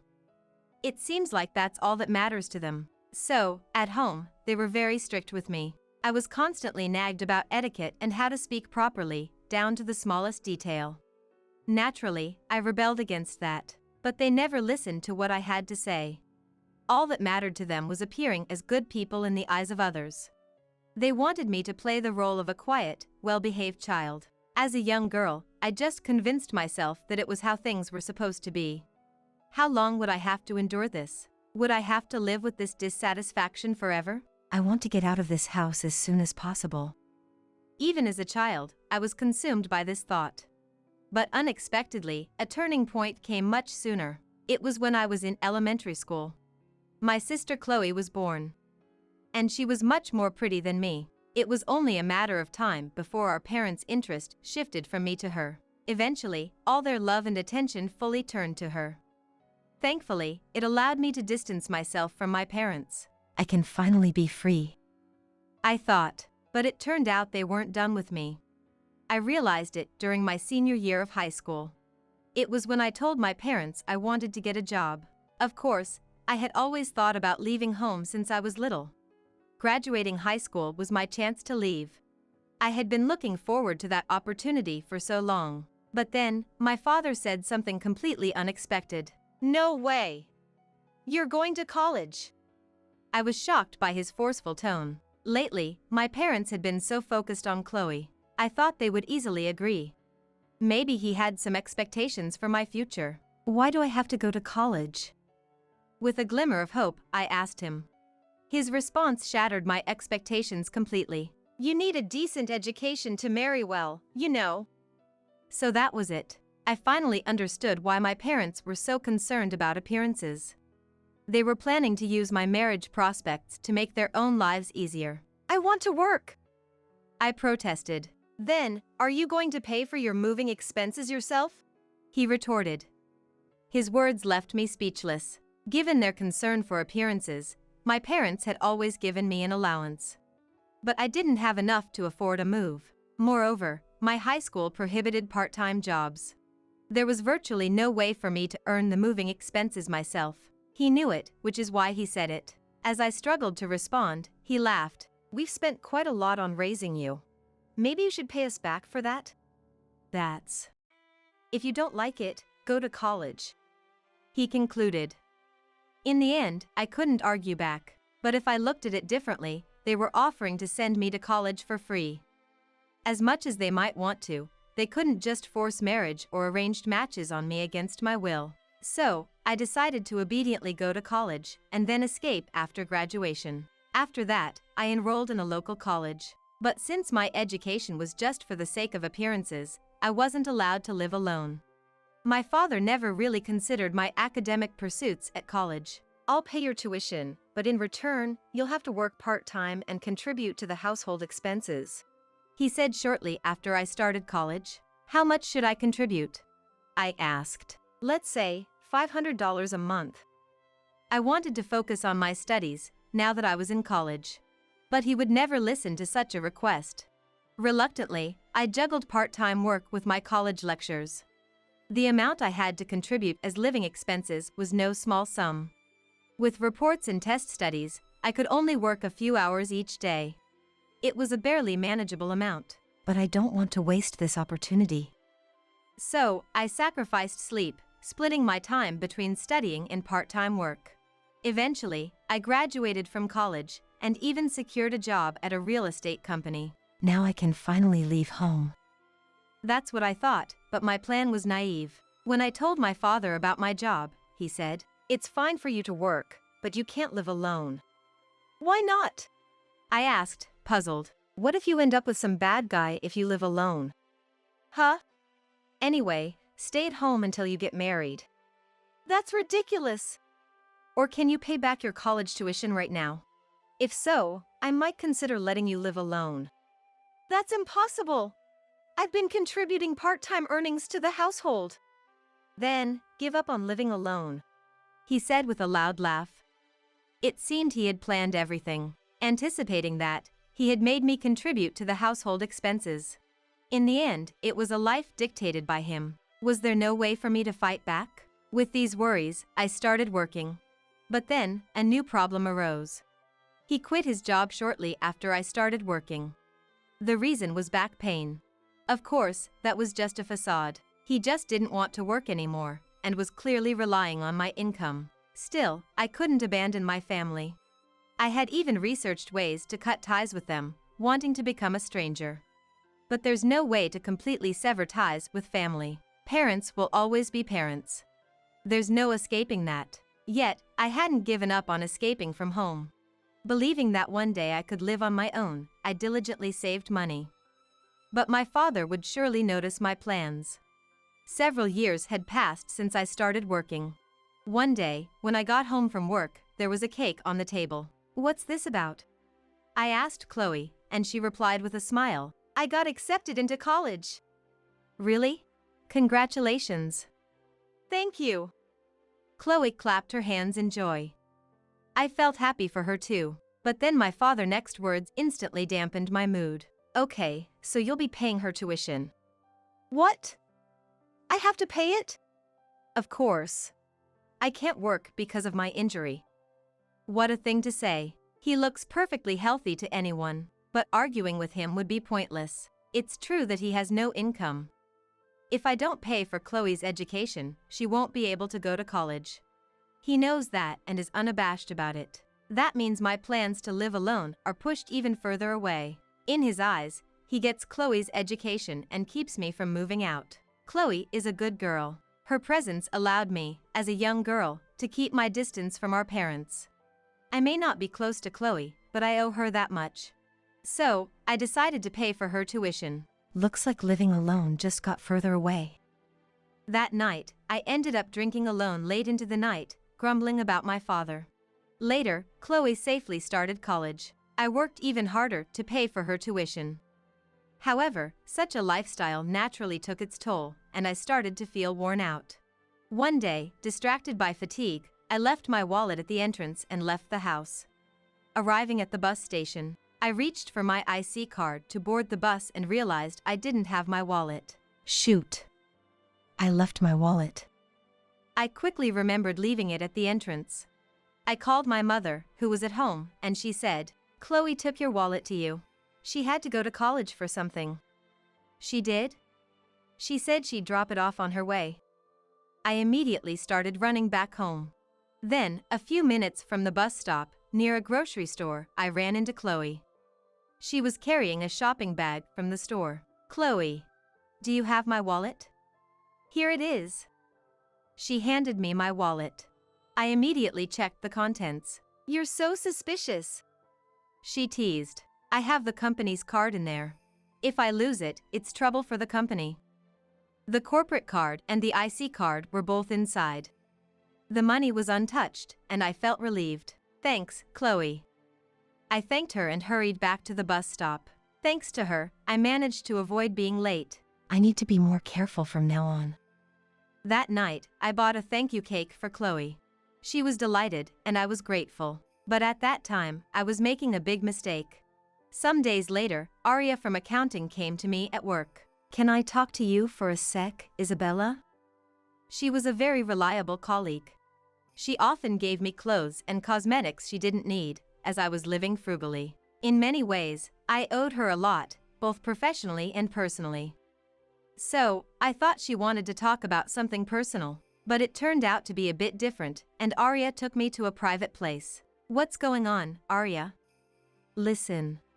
I wanted to ask you, have you ever used the company card for personal reasons? The company card she referred to was the corporate card. Designed for managing expenses in one place, the company had issued these cards to employees. Of course, as a salesperson, I also had a company-issued card. However, the charges were to be billed to the corporate account. So, using the card for personal reasons would be immediately noticeable. I think I've only used it during work hours," I replied, feeling anxious. I didn't recall doing anything wrong, but I couldn't completely rule out the possibility of it being used without my knowledge. As I was pondering, she said, "Actually, your card was used at a grocery store. It looks like it was for buying water. Do you remember? Grocery store, water." I thought hard about it. Then, I remembered the day I forgot my wallet. For a brief moment that day, Chloe had my wallet.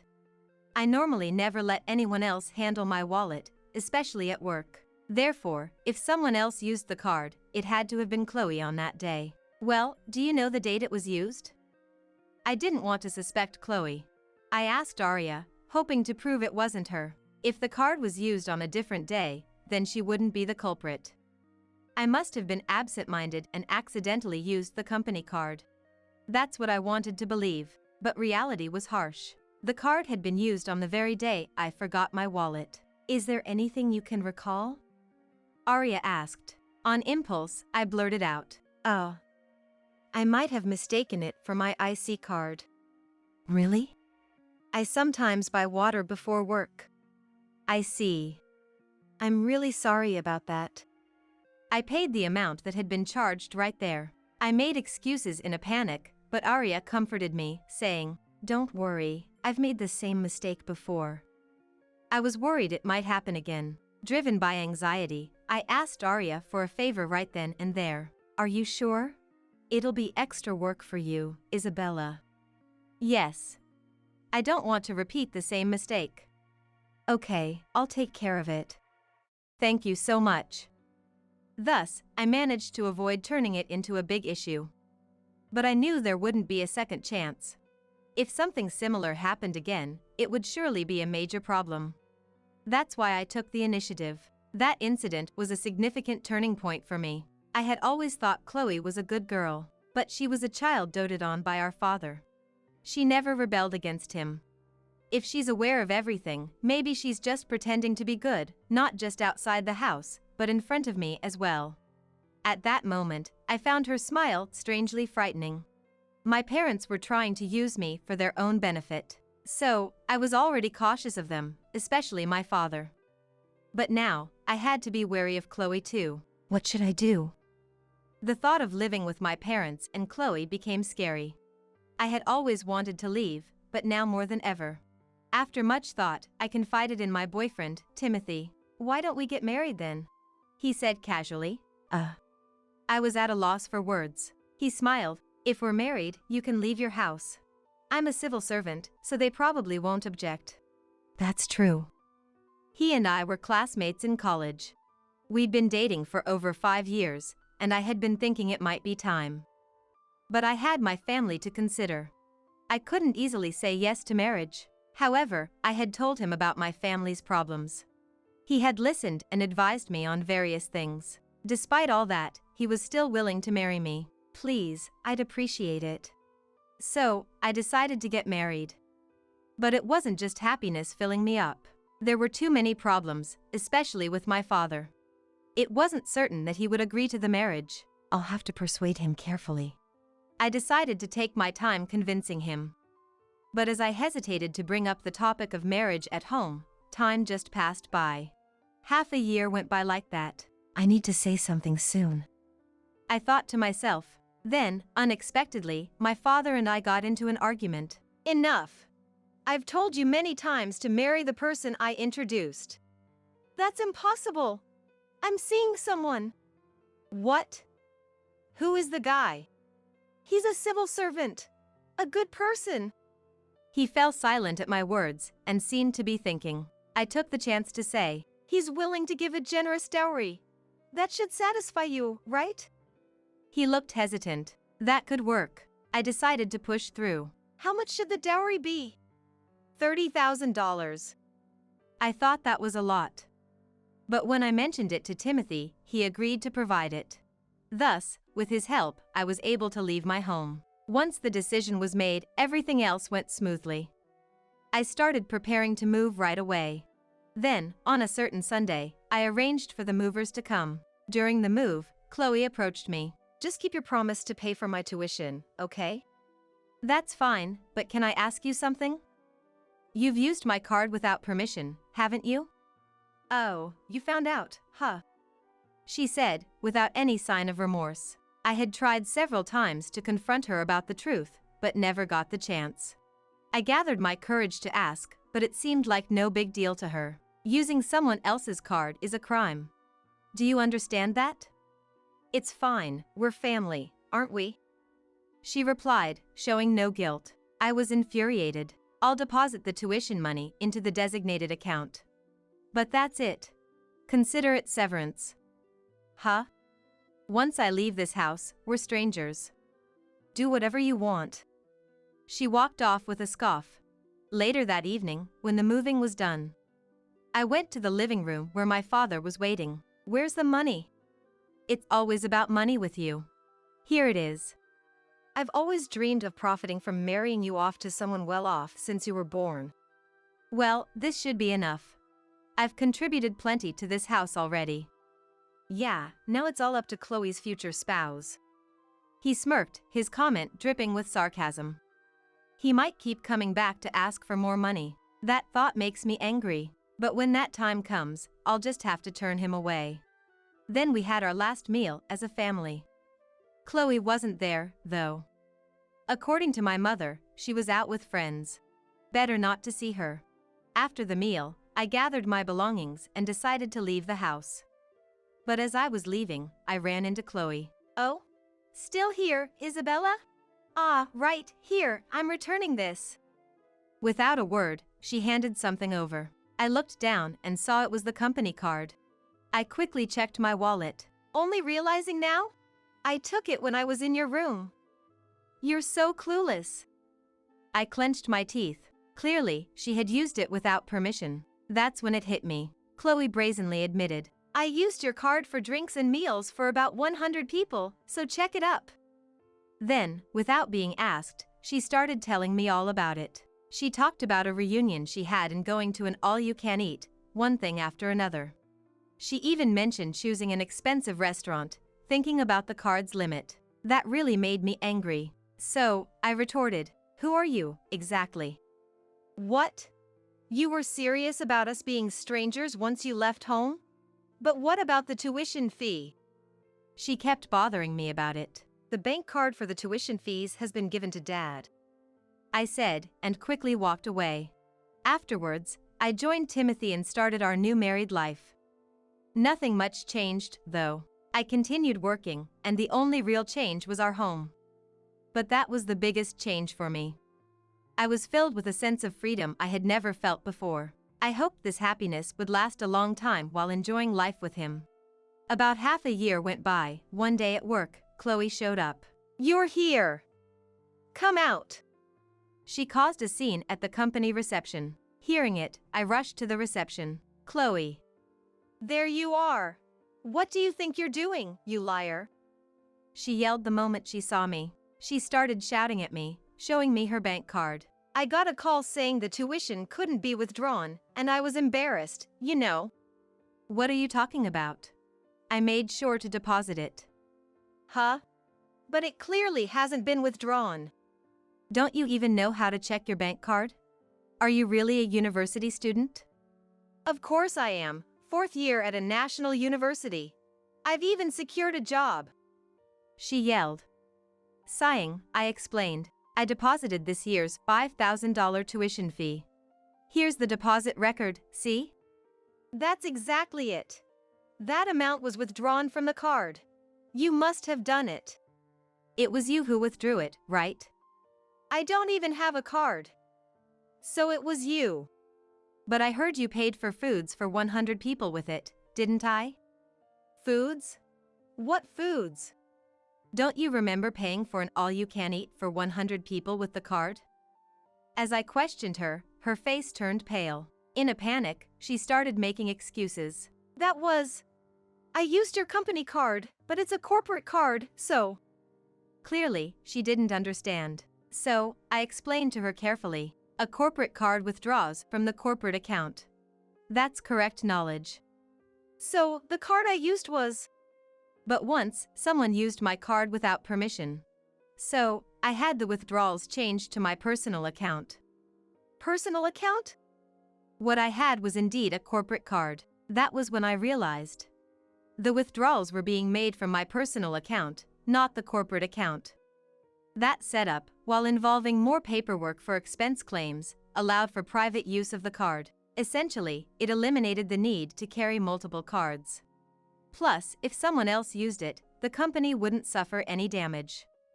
Meaning, when she paid for the drinks, it was already set to withdraw from my personal account. So, the amount for the drinks is gone. It's your responsibility since you used it. What about the university tuition? I paid what was asked of me. You'll have to figure out the rest. With that, she began to make even more noise. Eventually, the police arrived and restrained her. No! That's not me. What do you mean? You admitted to using my card. That was... I clearly told you. Using someone's card without permission is a crime. But... Think about what you've done. In the end, she was taken to the police station for questioning. However, I didn't file a complaint. I didn't see the need, especially since someone had uploaded her outburst at my company on social media. Unsurprisingly, it quickly drew a wave of criticism. She ended up being expelled from her university. After that, my parents, who concerned about appearances, moved to the countryside with her. It seemed they thought they could escape the scandal by leaving town. Their plan was to find a marriage partner for Chloe there and then extort money from him. But given their bad characters, it was unlikely to work. I heard they quickly got into trouble with Chloe's new partner. Isabella! We're being sued for damages. Help us. My father contacted me about a month after I moved. Causing trouble within just a month, they would likely repeat the same mistakes. I'm sorry, but if you come to our house, I'll file a complaint about the previous incident. Be prepared for that. After I said that, he stopped contacting me. But with no money and no job, I couldn't help but worry. So, I had a private investigator secretly check on them, and they turned out to be working together at a logistics warehouse. Apparently, it was the company of the person Chloe had clashed with. They must have been told to work off the debt if they couldn't pay it. Hearing they were working long hours in a gloomy warehouse, I felt a bit relieved. They should be able to pay off the damages and earn their living expenses. I decided to let them fend for themselves and keep working. Meanwhile, Timothy and I continued our happy married life. My job was going well, and my sales performance was steadily improving. With no family around, money was accumulating. All that good fortune made me a little apprehensive about the future. But for now, I want to fully enjoy this happiness I've finally attained with Timothy.